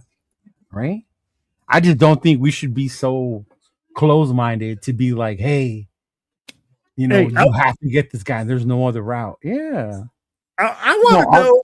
When's the last time a coach or fucking coach has come out and said, I'm going to build my team around the quarterback, this player right here. That's what I'm going to do. Instead of saying that I'm going to build this team around a system and a program that they do. I want to know the last time a fucking player. Bengals. Joe Burrow? What's the name of the coach? They're building their team around Burrow, and that's their problem. But what's the name of the coach? What's the name of the coach? What do you mean? That came out and said that they're going to build around Joe Burrow. See, now you sound like the Max people. I didn't hear him say it. You could tell by the way of the moves they're making. I get, but at the same time, the coach has not come out to say it because it's impossible, bro. They can't build. It's not impossible. You can build around a quarterback. You can. You can. I just want to go on record here where he said, if Mendoza is a bust, I'll be first here to what you guys say. See, I told you so. I won't even say that. You know what I'm going to say? I told you so. I'm only going to say I told you so is if he gets hurt because the offensive line is just pitiful and they cannot block for him and they get him hurt and he's now damaged goods. Then I'm going to sit there and say, I told you so because we didn't protect him. That's where you're going to have the problem. I'm not going to come out and say I told you so if he's just if he's Jamarcus Russell 2.0, I'm not going to say. And I don't think he is. I don't think he's Jamarcus Russell. I don't think he is either. Yeah. But everybody thinks we think he is because we don't want to make that pick with him. That's the part that gets twisted because we don't want to make the pick. They think we're saying he's Jamarcus. No. What's up? I'm saying in a quarterback fucking driven league, but a draft that has hardly any quarterbacks. One that's only a first rounder. You have a lot of weight with that pick, man. Right? I wish I had animal crackers, dog. They're my gummies. Yes, teams can build around their quarterback. Yes, but you said any GM, and I named you GMs. So don't ignore that part, fucker. I said coach. Yeah, I mean, and again, look at the Jets are a perfect example of what happens if you don't support your investment of that number one overall pick. Same thing with Joe Burrow. Joe Burrow's getting his ass beat back there, but guess what? He's got some great receivers. But what good is that doing him? And not to talk shit about my team, but you can't tell me we're far off from being an ass franchise either. No, we are right now. We are the ass franchise in 2025. I couldn't even say it, y'all. They said it. We asked. We're the number one pick for a reason because we are the worst team in the NFL in this last season. Plain and simple. And anybody that says, "Oh no, we're not that bad," dude, we got the number one pick. We are that bad. Please, you cannot fight that one or dispute it. You're the worst team in the NFL. I'll be like, what more cheeks can you get? We got the first round. I still think the Jets ran a lot worse than we are. But this season, we got the first pick. Because of a tiebreaker. I agree. Remember how many teams ended up with the same record? There's a reason we're not picking first. Bro, do you think we could have beat the Jets this year? An unblocked Tyree is nasty, bro. I think we could have. Yeah. Dude, we almost beat the Texans, bro. Well, especially if we played the Jets after they traded away half their team. Yeah. especially if we played the Jets after they traded away Sauce Gardner and some of the. Oh yeah. And with no problem, whether it was home or away, wouldn't make a difference. We'll beat them next year. I can tell you right now, that's a win. That's a game that should be a win. Yeah, we aren't a playoff team next year. Not at all. No, hell no. That's my whole thing, and I think that's where I get frustrated. If we're in the rebuild, yes, we're in the rebuild. If you don't want to accept it, then don't. You build a team with starting from the inside out. The trenches out. O-line, D-line, work your way, right? Yeah. That's how you rebuild your fucking team, man. Yeah. Or a successful team. Yeah. So and I don't need the coach to come tell me that, though. You know, I know that as a fan. So he says Purdy has less measurables than Mendoza, and yet is damn good. System, culture, and development matters. Yeah. Yeah. And talent all the way around. I mean, like the fucking 49ers are He talented. did come into a team with hell of an O-line, right? Yeah. Hell of a fucking defense, right? I mean, like, probably the best left tackle in the game. Yeah. Man, if we had Fred Warner, ooh, god damn. Bro, if we had Trent Williams. We all have Raider PTSD. Oh, yeah, we do. Sacktown. I love it when Sacktown gives Jack shit. So Jack, you need to listen to all of that Will is saying, not parts of it. Hey. Hey, welcome to Raiderism. Raiderism. They build around Marino, Aikman, Montana, Elway, and Kelly. Let's see, Marino. No. Yeah, they built around Marino. The Dolphins did. Think so. Yeah. Montana kind of walked into that one. Elway. Montana didn't walk into that. Walsh built that around him. But Elway, until Elway got a running game, right? But they were still a good team. They just didn't take that level. Well, a lot of that was their defense still too. Yeah. They still had a hell of a defense then. And when he got fucking bitch, once he got Terrell Davis, the lights out. They were on fire. It didn't have to go on Elway's shoulders all the time, and that's just it. Yeah. You know? Kelly, a lot of that was their defense too. They had Buffalo had a hell of a but that K-gun offense you couldn't stop, bro. Yeah, and that you remember what Howie Long said about when they played them. They were like, we were so fucking tired when they played Buffalo over there. Yeah, like they just would not stop. Thurman Thomas, James Lofton, Andre Reed. I'd be like, I forgot who their tight end was. They were fucking. I remember his name, the big old fucking white boy. Fuck. Yeah. No. What was his name? No, you're right. Man. It was a big old white boy. Yeah. And I'll tell you right now, the whole Aikman thing. See that trade, that whole Walker trade, that if that never happened, what the Cowboys don't win those Super Bowls. That's what Jerry and Jimmy fight about all the time. Right? Yeah. Who gets credit for that? It was because of that. It was only because of that. What they got and the way he handled that. You know what I found when I watched that special on them? The one thing that I didn't know this until then was the 3 players they got from Minnesota. Jimmy Johnson didn't want them. No, he knew they were going to cut them. Yeah. They cut them all. They got 3 more compensatory picks for those guys, too. Yeah. So not only did they get their own draft picks and the haul they got from Minnesota's drafts, from Minnesota's picks, they got 3 more on top of that. Then you go through and you look at what he picked with those picks. And he turned it into gold. I mean, Emmitt Smith came from that. They already had Michael Irvin. Troy Aikman was already there because they were both part of that 1-15 season, Jimmy Johnson's first year there. And then it all turned around after that. So it's not. And they had great. That trade never happened. That the Cowboys aren't what they were. You forget about the coaches, though. It was Jimmy. It was Norm. It was Dave Wannstedt. Yeah. They had fucking amazing coaches there, bro. Yeah. That's why the whole thing with Jerry wanting all the credit made me laugh when I was watching that special. Yeah, that was ridiculous. Jimmy Johnson brought in an awesome coaching staff. There's no two ways about it. That team was built for success. Oh my God, yeah. It's a miracle they didn't win even more with Jimmy, but him and Jerry Jones just had a falling out. It was just too much bullshit. I think that's the part I struggle though with because I don't think people give Aikman enough credit. Because they always say he could have been any quarterback to go in there with Irvin and Smith and that O-line. But I think Aikman was like that fucking asshole dog that you needed behind those guys. Yeah. You know? Because he was a fucking dick. Yeah, he didn't take no shit. He right? He was all business. Yeah, he was all business. Yeah. Mm-hmm. I'll tell you one thing about Aikman. He was a horrible fantasy quarterback. God awful. I didn't play fantasy. I didn't play fantasy. We were doing fantasy football because we started fantasy football in my original league back in '91. God, bro, I was still playing Tecmo. I was 8. Yeah, I was playing with marbles. We were doing just touchdowns. That's all we were doing. Because I mean, you didn't have access to the stats until the next day, and we started a few years after that, getting into other stats. But mostly it was touchdown. Yeah. And it was funny because even though I saw the documentary, I knew that Aikman was that guy because the way I saw him fight with Barry Switzer when Barry got there.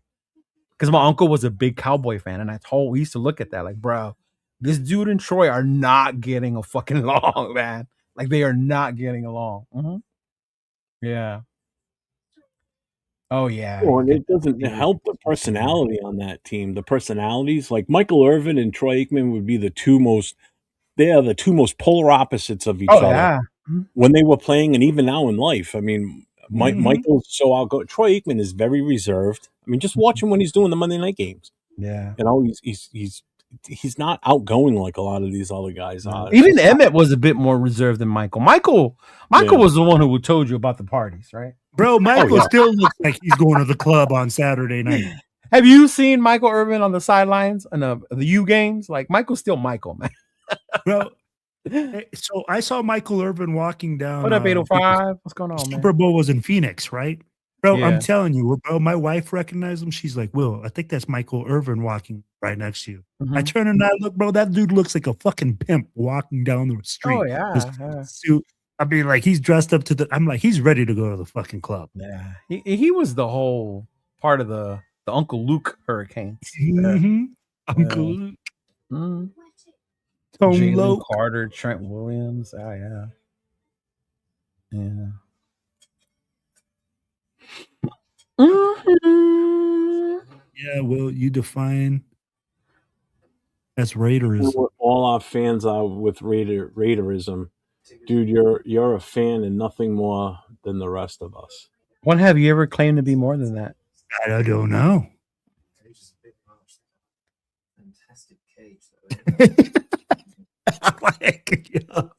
We're confused, but all right, buddy Chuck.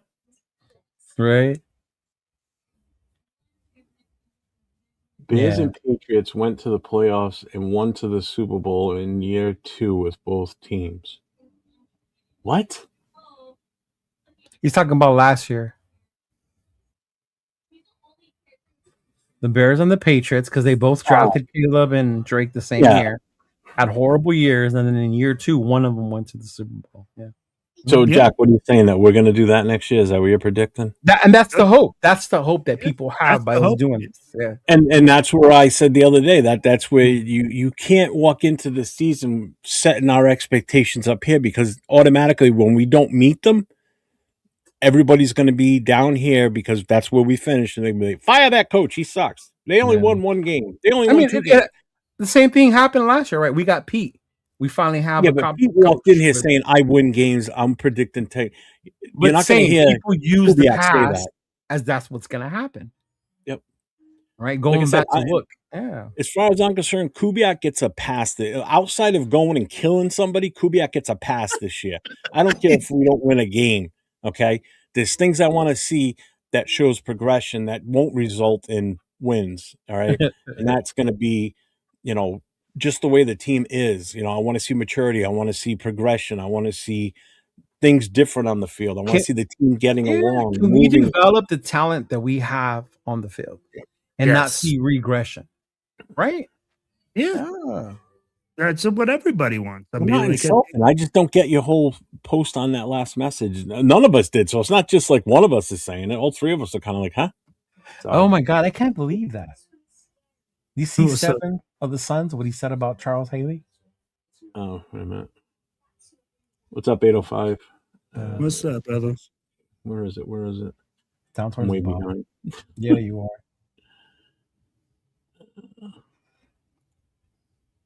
That's crazy to me. Easily Charles Haley. Everyone knows that total model. So no. That's very. So he has like problems. Like he's very reserved, bro. So I saw something. Yeah. It's crazy that he has like issues like that. And he has like personal stuff. It's really interesting. I forget what's the and that dude was a fucking animal on the fucking field, bro. Charles Haley. He had one job. Talk about only being a pass rusher. Like the quarterback. That was Charles Haley's only. I to this day I tell people I think Alvin Mack was built around Charles Haley. Yeah, one job. He was quarterback. He was a professional at it too. I mean, he was just think about Brian Dawkins, bro. He did it with the 49ers and the Cowboys. Brian Dawkins is super mild mannered. They say that, bro, he don't even cuss. But then he has 2 lockers and he turns into an animal on the field. Mm-hmm. Yeah. Wait, not drafting QB first. Revolutions are built on hope. Not our revolutions are won. There's 2 sides to a revolution: a winning and a losing. Understanding and frankly effing dumb. Oh my lord! See, you can't say nothing. You can't say nothing. Yeah. Some people need a safe space, I guess. Yeah. I don't know. Raider fans definitely need a safe space. I will say that. Mm-hmm. Yeah. I'll tell you what, man. And I'm not saying Money Chuck, but some fans, man, and I've seen it in other chats too, man. Some fans get triggered. Yeah, I saw it earlier when Max had Caleb on his show. You should have seen it. Oh my god. I was like, you guys have got to be fucking kidding me. You can't be this butthurt because Caleb Williams is on his show. Yeah. He's going to Chicago. He's going to Chicago because Caleb Williams on the show, Cheeto. Yeah, you know that. Fucking Will, man. You can't take him nowhere. He can say what he wants. All right. Yeah, that's crazy though. Charles Haley was a straight animal, man. Yeah, 5 rings with the Cowboys and with the Niners. Yeah. Didn't Ken Ryan do the same? He switched. Yeah. Yeah. He was with both teams too. He was on both teams. So was Dion. Dion did that too. Dion 49ers and Cowboys. He did. Did you? Dion never got an offer from the 49ers the year that he left. That came out today. Because that was the year they were starting to do the whole cap thing almost, right? And DeBartolo was the one who found a way to buy that 94 team. But it was just for that 1 year. That was the only year they could afford all those players. Yeah. Mm-hmm. Yeah. Now the chat's turning on each other. It's going after my lord. See 805 can't even bring you around anywhere. God damn it. Hey, Saturday night, right? When I did my show with Jason Saturday night, somebody called in that I don't think anybody's ever talked to before. Arnie called in. No way. Yeah, and I asked him, I point blank, I asked him, I said, hey, I got a question for you.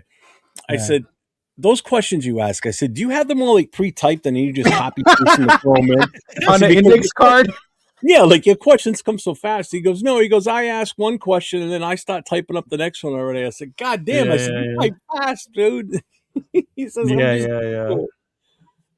I remember that. That was funny. Yeah, it was their dirty accountant, Alec. Coach called in too. Coach did he? Called in.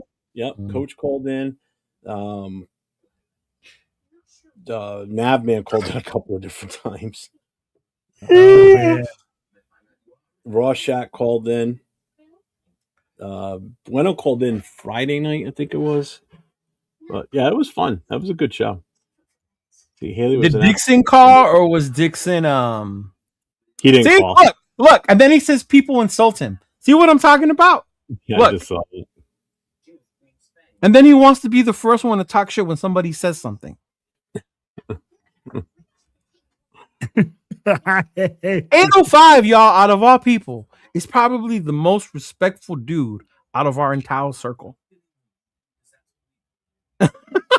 Yes or no? Right? And I'll tell you what, when he talks about Mendoza like he has in the past, he didn't get reactions in his chats like we do, that's for sure. Right. I mean, he gets them, but not like this. Mm-hmm. This is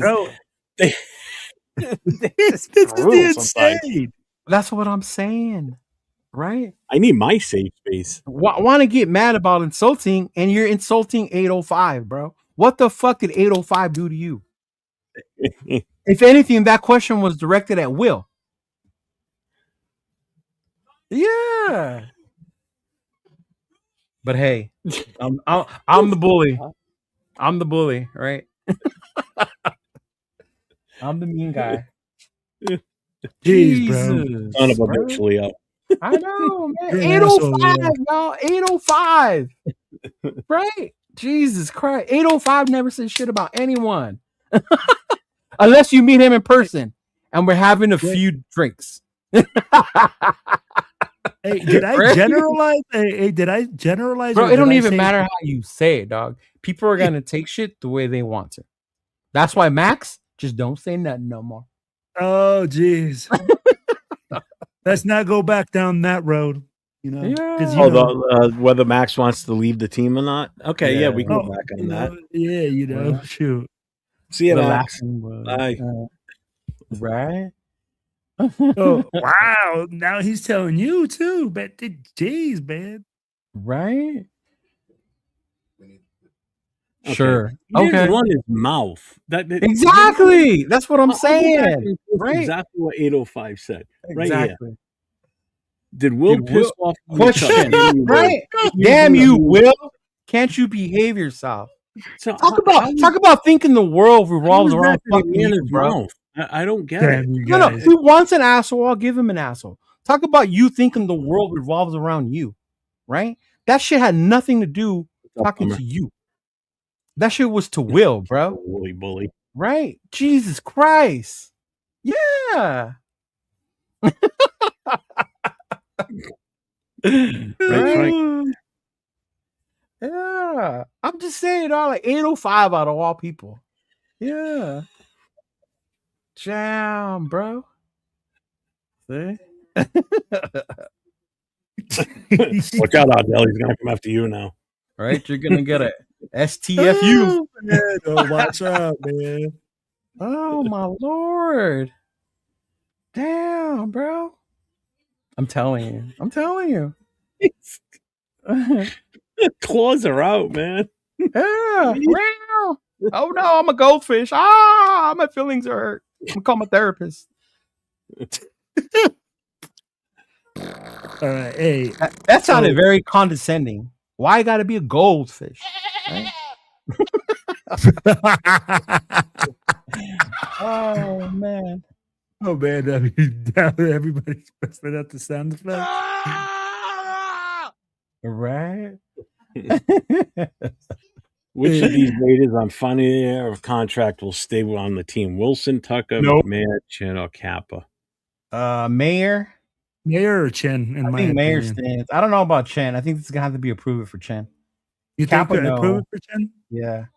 Tucker depends on the what you call it, on his production on the field, bro. Yeah, and how he actually folds into the system, right? How he adapts. And I mean, like his game style is totally different. Right. Oh. 805 quick. Rocco bully. Quick, basic topic, I think, when you popped in was: do you build the O-line first, or do you build around your QB? I think it just depends on how you do it. I think it doesn't have to be one way or another. So, and I'm not, and I'll tell you what. Let me ask you guys this: if you draft Mendoza, does Mendoza necessarily have to start? I mean, like for me, if you don't believe that you don't have the pieces around him, you put him on the bench. You say, hey man, ride the bench for this year.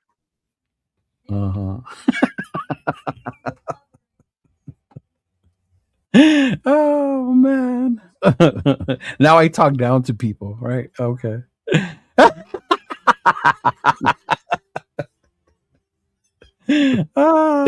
Oh man. Junty's stepdad to the rescue. Yes, please make sure you guys, everybody get, if you're not subbed on the 3 channels, make sure you get over to all 3 channels, hit the sub notifications, give the thumbs up. We're all streaming on our respective channels. So make sure you guys hit them. Some of us have offensive channels, not respective ones. You know, clearly. Yeah. No, it's funny you bring up the Mendoza thing about starting. I don't think he has to. Oh, well, Jack, are you upset now too? Jack, you okay? Don't call me though. See, but that was me. But if I say that, I'm an asshole.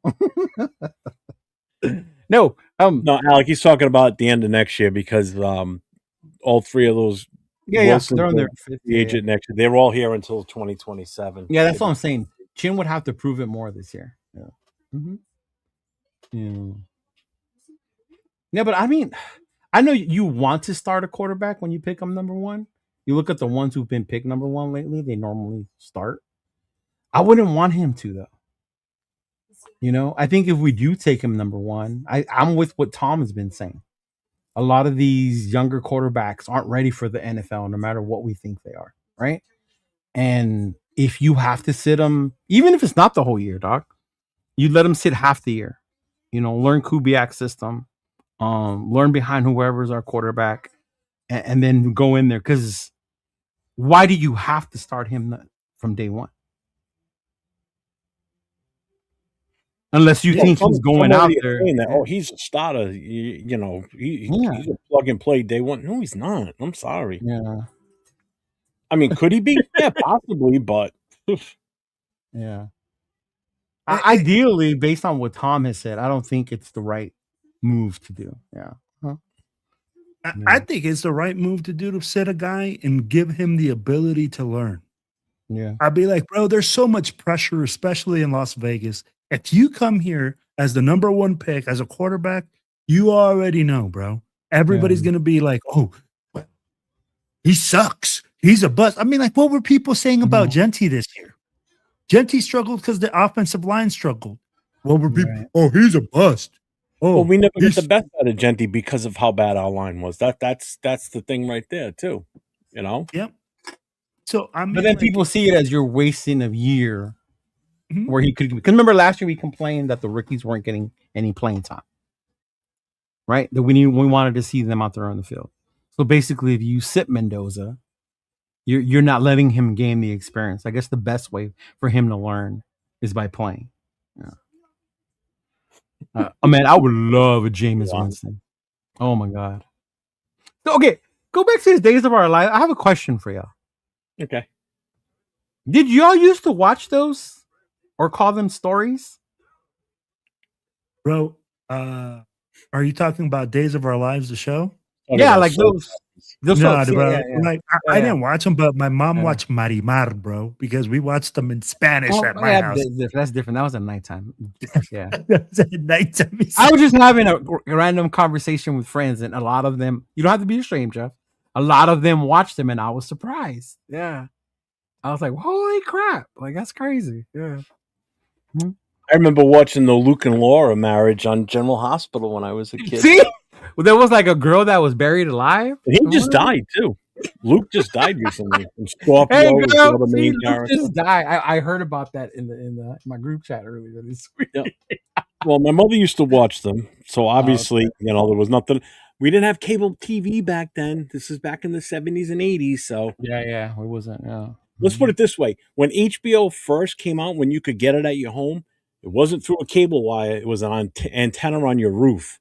That's how we had HBO. The satellite, right? It wasn't even a satellite. It was a regular pole antenna that was mounted on your roof. That's how we got HBO back in the day. The first time we ever had HBO was on an antenna. And Jeff, I bet you only had one TV in your whole house when you first started having with the TV. You would be absolutely correct. It was in the living room, and we did have another TV, but it was a small little black and white. I had rabbit ears on my TV. We only pulled that out for special occasions. Yeah. My first TV in my room was black and white because the TV was probably about the size of a fucking an armoire. Too. The TVs back then weren't just a standalone TV, but it was the big old furniture one. Yeah, it weighed about 500 pounds too. It could be used as a weapon. Your fucking TV. You could drop it from the roof. Yeah. I know, 805. You joined the chat and just made this a very negative show. Oh, Artie. Yeah, I live in the soap opera called The Pete and Gino Tank Job. Absolutely. What did I get myself into? This podcast is bad. Oh, wait till we go to the draft. Oh my God, that's going to be insane, bro. Whoa, coach. Whoa. Wrestling is also a soap opera? Whoa. It is sports entertainment.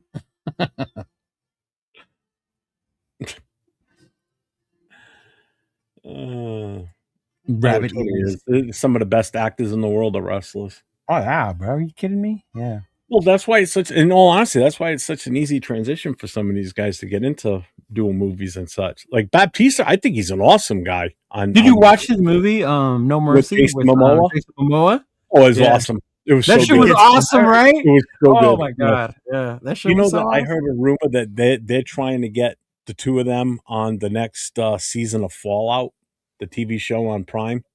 Oh, really? Did you watch it at all? Did you ever play Fallout? I played Fallout, but I never watched it. I played the shit out of Fallout. Yeah. I love the series. It's freaking awesome.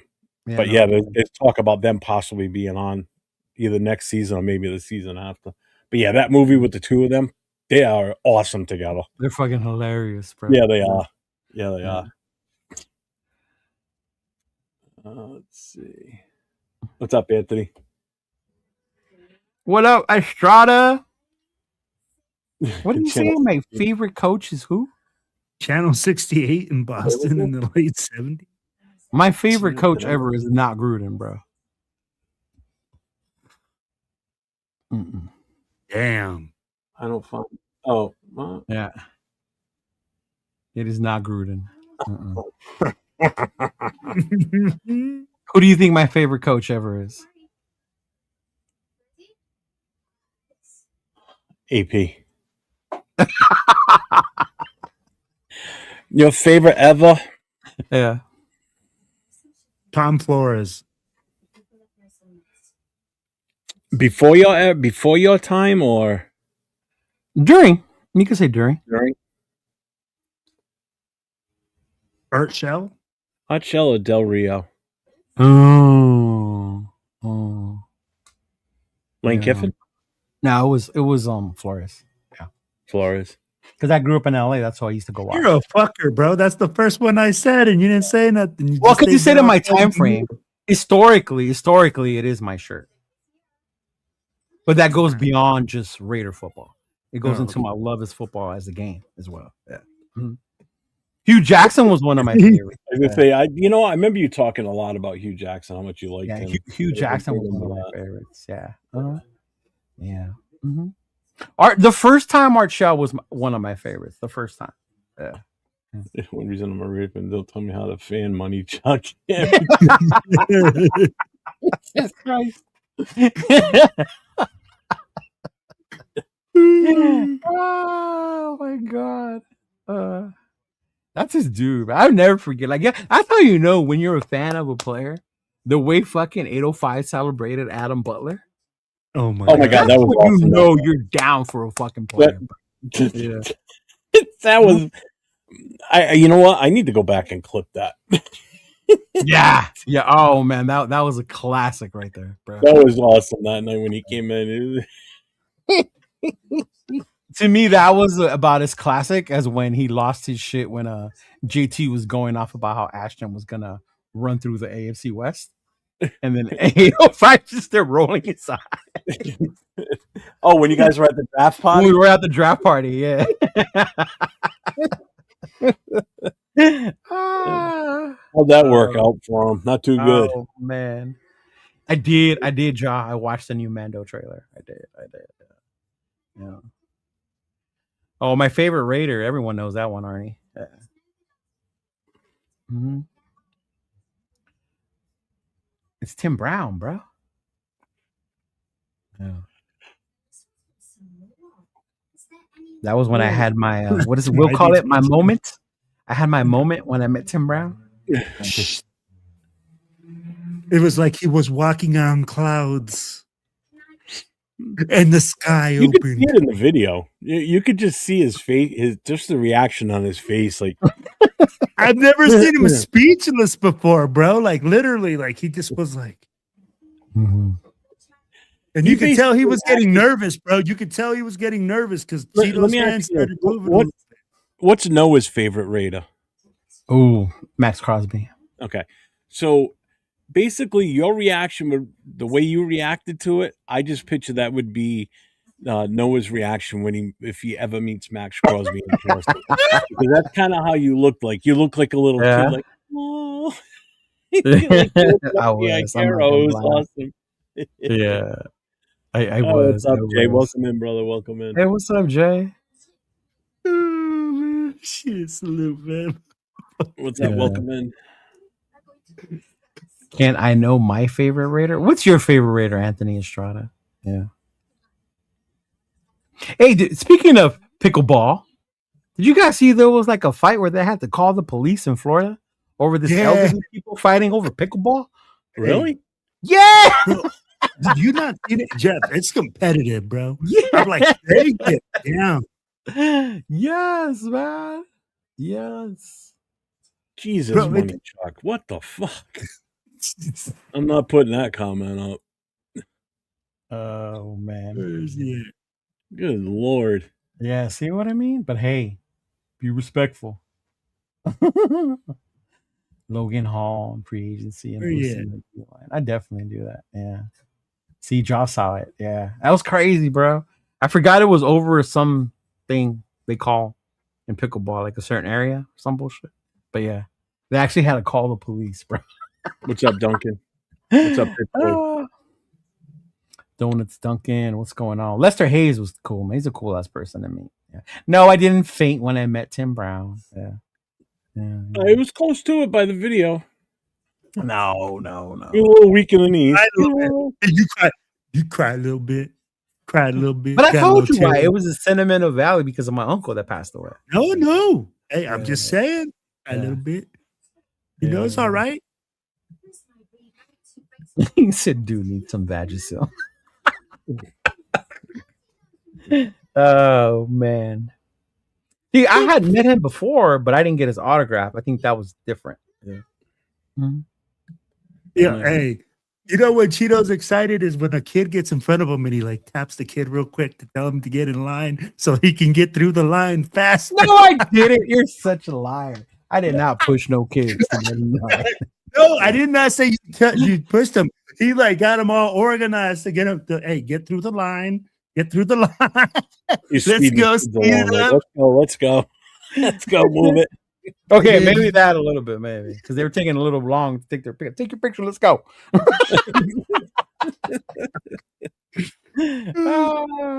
I get you doing that too.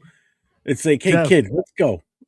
The worst part is when they take a picture there's like 4 cameras. I don't even know. They don't even tell you, look at this one. They're just picture, click. There's 4 cameras. Yeah. I did shed a thug tear. I did. It's funny you say the thing about the kids though, because when we met Rich Gannon, so I can get his autograph, it's one person goes up with the jersey and gets the thing. Noah thought he was gonna go up there to get the autograph. No. My fuck. Noah did not go up there. It was for me to go up there. You don't even know who the fuck Rich Gannon was. That was different. I took him to meet Tyree. He got excited when he met Tyree, but Rich Gannon was different. Yeah. Oh my god! He's like, hey, you get the ticket, stand in line. As soon as the ticket gets called, Cheeto runs up to the front. Hey, Noah, go to the back. Nah, I wouldn't do that to him. Nah, he was standing on the side. Oh, he was standing. Yeah, I had bought him a drink or something. He was just waiting. Hey, man, and I'm tell you what, I've seen some Raiders fans do that, bro. I've seen some Raiders fans literally go to an event and the kids are waiting in line. And I'm like, what is going on here? I see a little man here, but I don't see no adult. It's crazy. Oh, when they put their kids in line or whatever to get the autograph? Bro. Yeah, I would never do that with Noah. If I put Noah in front of me, it's for him to meet the player and he gets to keep whatever he gets. Yeah. No, I agree with you. I mean, like if I put my kid in the same position, I'm doing the same thing. But I'm just like, damn, man, some people are pretty wild with you know what I mean? Yeah. Dave Casper, who just died? Somebody said my favorite player just died. Oh, DJ Hayden passed a while ago, right? Yeah. Yeah, DJ Hayden was a while ago. Yeah. Mm-hmm. Oh, C.O. Moore, and that's the name that I had forgotten about. Who said that? I want to know if they mean it for real or if they're just clowning. Linebacker C.O. Moore. Okay, Josh said it. Okay, all right. George Atkinson. Yeah, his kid actually went to Notre Dame. GA. Yep.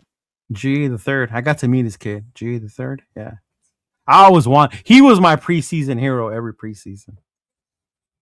The way Turf was with what's his name? Oh my God, McCormick. Remember the way Turf was? God, yeah. McCormick, oh my God, McCormick? He loves McCormick. That's how I was with GA3. Yeah.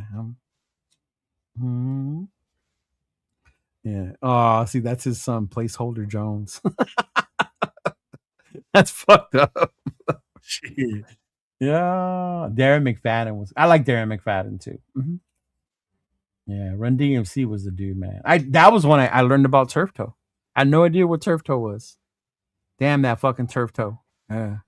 You didn't know about it until McFadden? Yeah.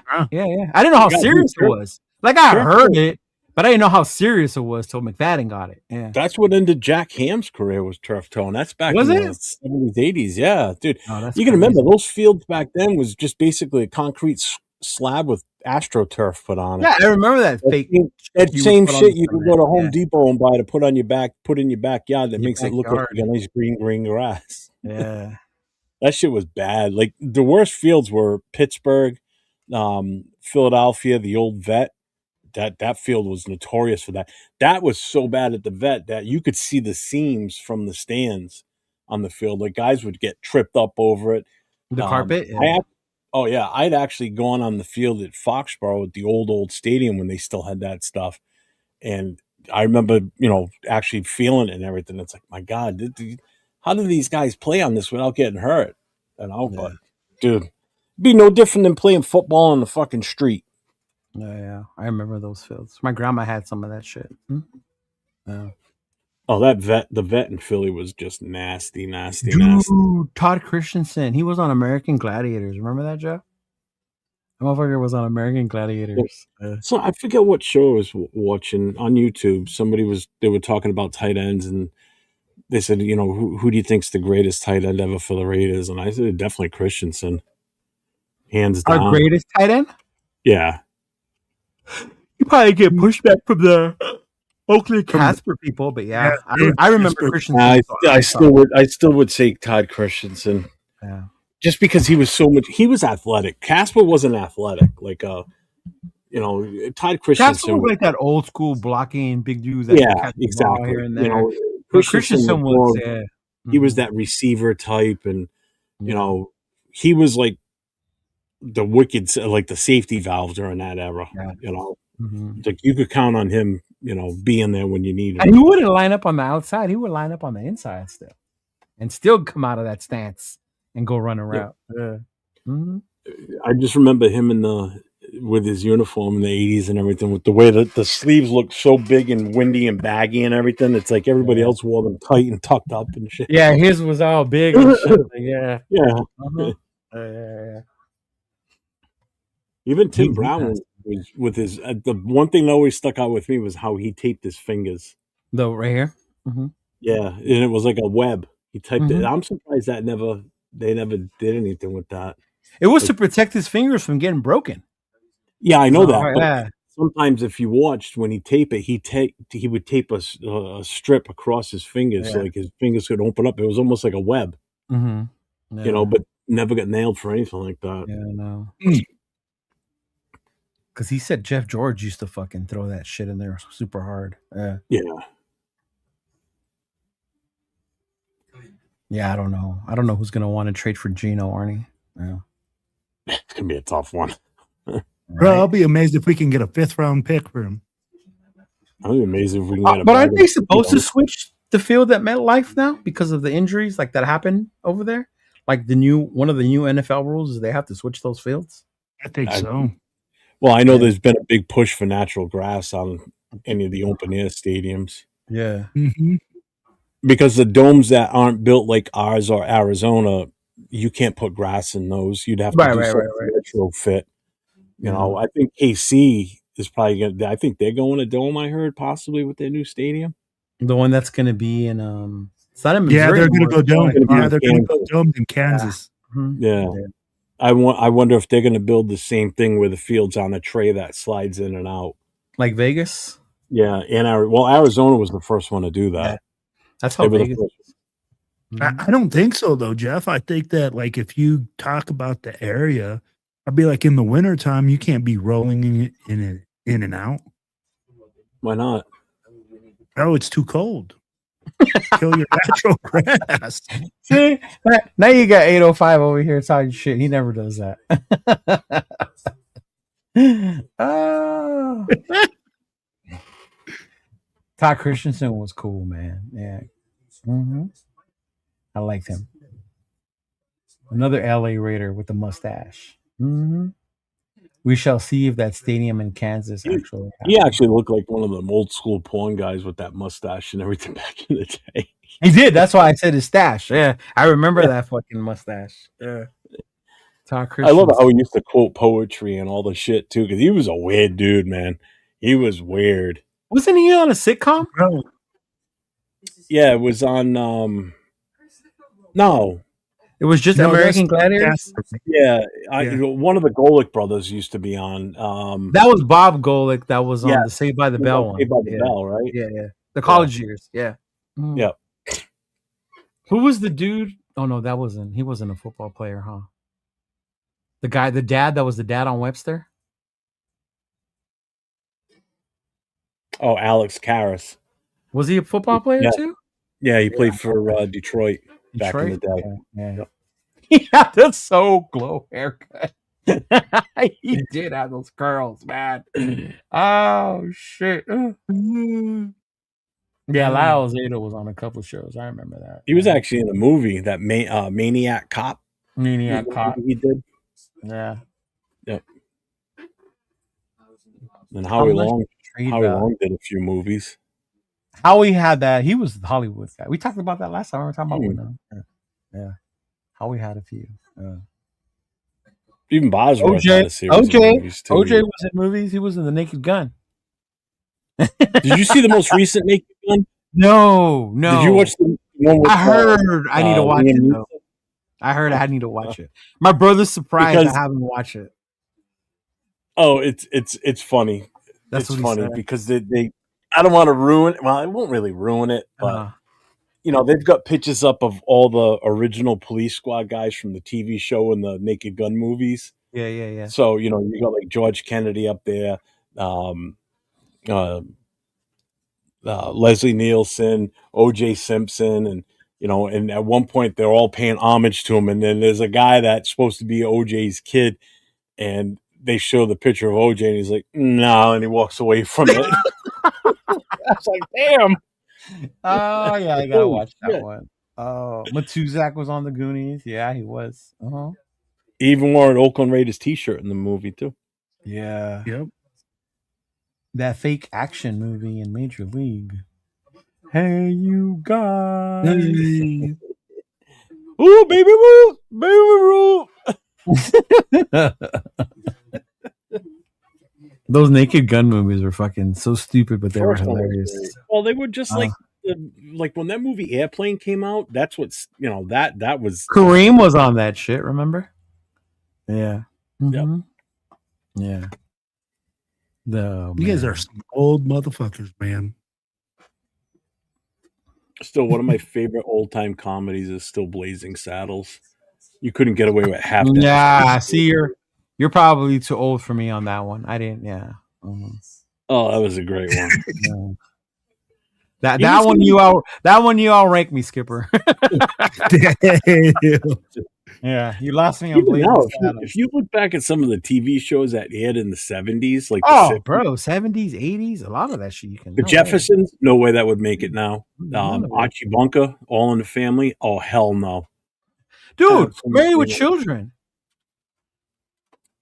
I think that would still possibly make it. The amount of people Not that on would get regular TV, though. upset about fat shaming, right? True. A fat woman walking through the store today. I read something the other day about what's his name? Ed O'Neill. Do you know where his star is on the Walk of Fame? No. It's outside a shoe store. Legit outside a shoe store. My God, that's hilarious. See, that would be hilarious. Yeah, see, I remember the police academies. Those were one of the first ones I would watch. Oh, Bubba Smith was in that one. Yeah, Bubba Smith was in that one. Yeah. Yeah, Ben Davidson was in the original Longest Yard. Oh, the original. Yeah. Okay. Oh, the original? Yeah. I'm like, I don't even know when that was made. That was with Burt Reynolds. Those are Burt Reynolds. Yeah. This one just wants to pretend he's young. He knows what we're talking about. Yeah. He's like, the only one I know has Adam Sandler in it. Get the fuck out of it. Hey. And that one's got actual WWE superstars in it and football players in that and one. Football players. Yeah, it's got Michael Irvin. Yeah, the whole prisoner one. Kevin Nash, Steve Austin. When he gives him the estrogen, bro. Oh my God. When he gives it to the estrogen. Men are not allowed to skirt chase in Hollywood anymore. Oh my God. Yeah, a lot of those old football stars were actors. Yeah. You don't see too many of them do that now. From Night Court. Oh my God. Yeah, you wouldn't see that shit now. Bro, Jim Brown started that, huh? Kind of like the acting after you start playing. Well, that's part of the reason why he left football too. To go do that. Yeah. He left football and he was in The Dirty Dozen with George Papad and all those. That was a great movie. I mean, not George Papad. What was his name? Shit. Charles Bronson was in that one too. That was a good movie. Dirty Dozen. That was good. I didn't know Carl Weathers was a Raider until way after. Really? Right? The Rocky movies? Yeah. I didn't know that either. I didn't know. You know how I found out? A football card. I saw a picture. A football card. I bought this random pack of like Raider cards, and it just had random players, Raiders throughout the years. And one of them was Carl Weathers. I was like, Carl Weathers? Like Apollo Creed? And then fucking Apollo Creed. You're like, Apollo, you played for the Raiders? So I went and go tell my uncle, like, did you know Apollo Creed was on the Raiders? I had no fucking idea, man. Yeah. Behind the Green Door. I met him at like 6 or 7. I would have liked to have met Todd. I never got to meet Todd. Yeah. Yeah, but you know what though? And I know South Park is pretty nasty, but I'm talking just shows that are on like the big three, ABC, NBC, and CBS. Those shows from back then wouldn't be on regular TV. They would have to be on a cable. Like AMC now, if you watched any of if you watch The Walking Dead, not The Walking Dead necessarily, but if you watch any of the spinoffs, like the one with Daryl, where he's over in Europe. You know, I need to watch those. I never watched anything. Dude, they drop the F-bomb like crazy on AMC. Yeah? Every show does now. They drop. They say fuck all the time. Oh yeah. No. Yep. Yep. You still can't say it on the regular channels, but it's cable. You can't get it on regular TV. It's a cable show. It's a cable channel. You can get away with that shit. That you can't get away with that on like NBC. Like you're not going to be watching the Olympics and hear one of the announcers go, "I can't fucking believe he didn't score that." You know? I mean, you might hear the stands yelling it out and slip like you do in games. You'll hear it live on a game sometimes because if they don't bleep it fast enough, there's nothing you can do. Right. Yeah, I know. I don't watch any of the network comedies anymore. I used to watch like Big Bang Theory. I watch. I watched Big Bang Theory too. What's the other But you one? know I what? watch I Law think and Order. That's on NBC. Yeah. The only shows I think, watch, I watch the Wednesday night Chicago shows. You know, Tulsa King. Tulsa King. I do watch Isn't that on Netflix? Again, that's on Paramount. That's on Paramount. That's not on Netflix. That's on Paramount. Yeah. Paramount. No, Tulsa King is awesome. Well, they're supposed to start the Samuel L. Jackson spinoff from that now that he was on last season. Yeah, I saw that. He's going to be a Nola. Yeah.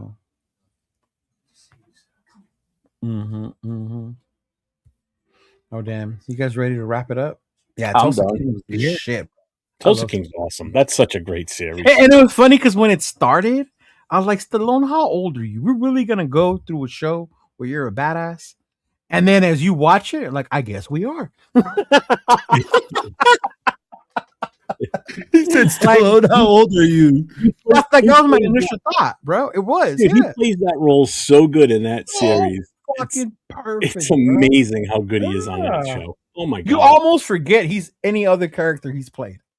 Yeah. Now I just see him as that. Yeah. He's playing a mob boss, basically. He's like a mob boss. And he plays it phenomenally. It's just awesome. I just love it. And I love his sidekick, the black kid, Tyree. Yeah. His little protege dude. That kid is hilarious. I absolutely love him. He is funny. Yeah. Him and the guy that owns that runs the pot store. That runs this part store? Yeah. Yeah. That guy's such a dick. Yeah, I'm not gonna lie. I was a little hesitant. I'm like, what are we doing? And then I saw it. Oh, this is a badass fucking show. Yeah. But all right, Will, what do you got coming up this week? Anything? Yeah, man. I'll be doing another live Thursday. We'll be doing the Silver and Black Radio podcast, and you'll hear some more Fernando Mendoza, I guess, non-positive or positives, and then you guys had Steven on. Isn't he positive, Mendoza? Yeah, but you know what? Again, when we talk about it, right, people are like on the bandwagon where if you say anything that we need an offensive line too, you know, he says it. He's like, hey, man, I think Fernando Mendoza is a great player, but we need more pieces. No. And you know how people take it, bro. If you say that Fernando Mendoza with logic, because then you're being offensive.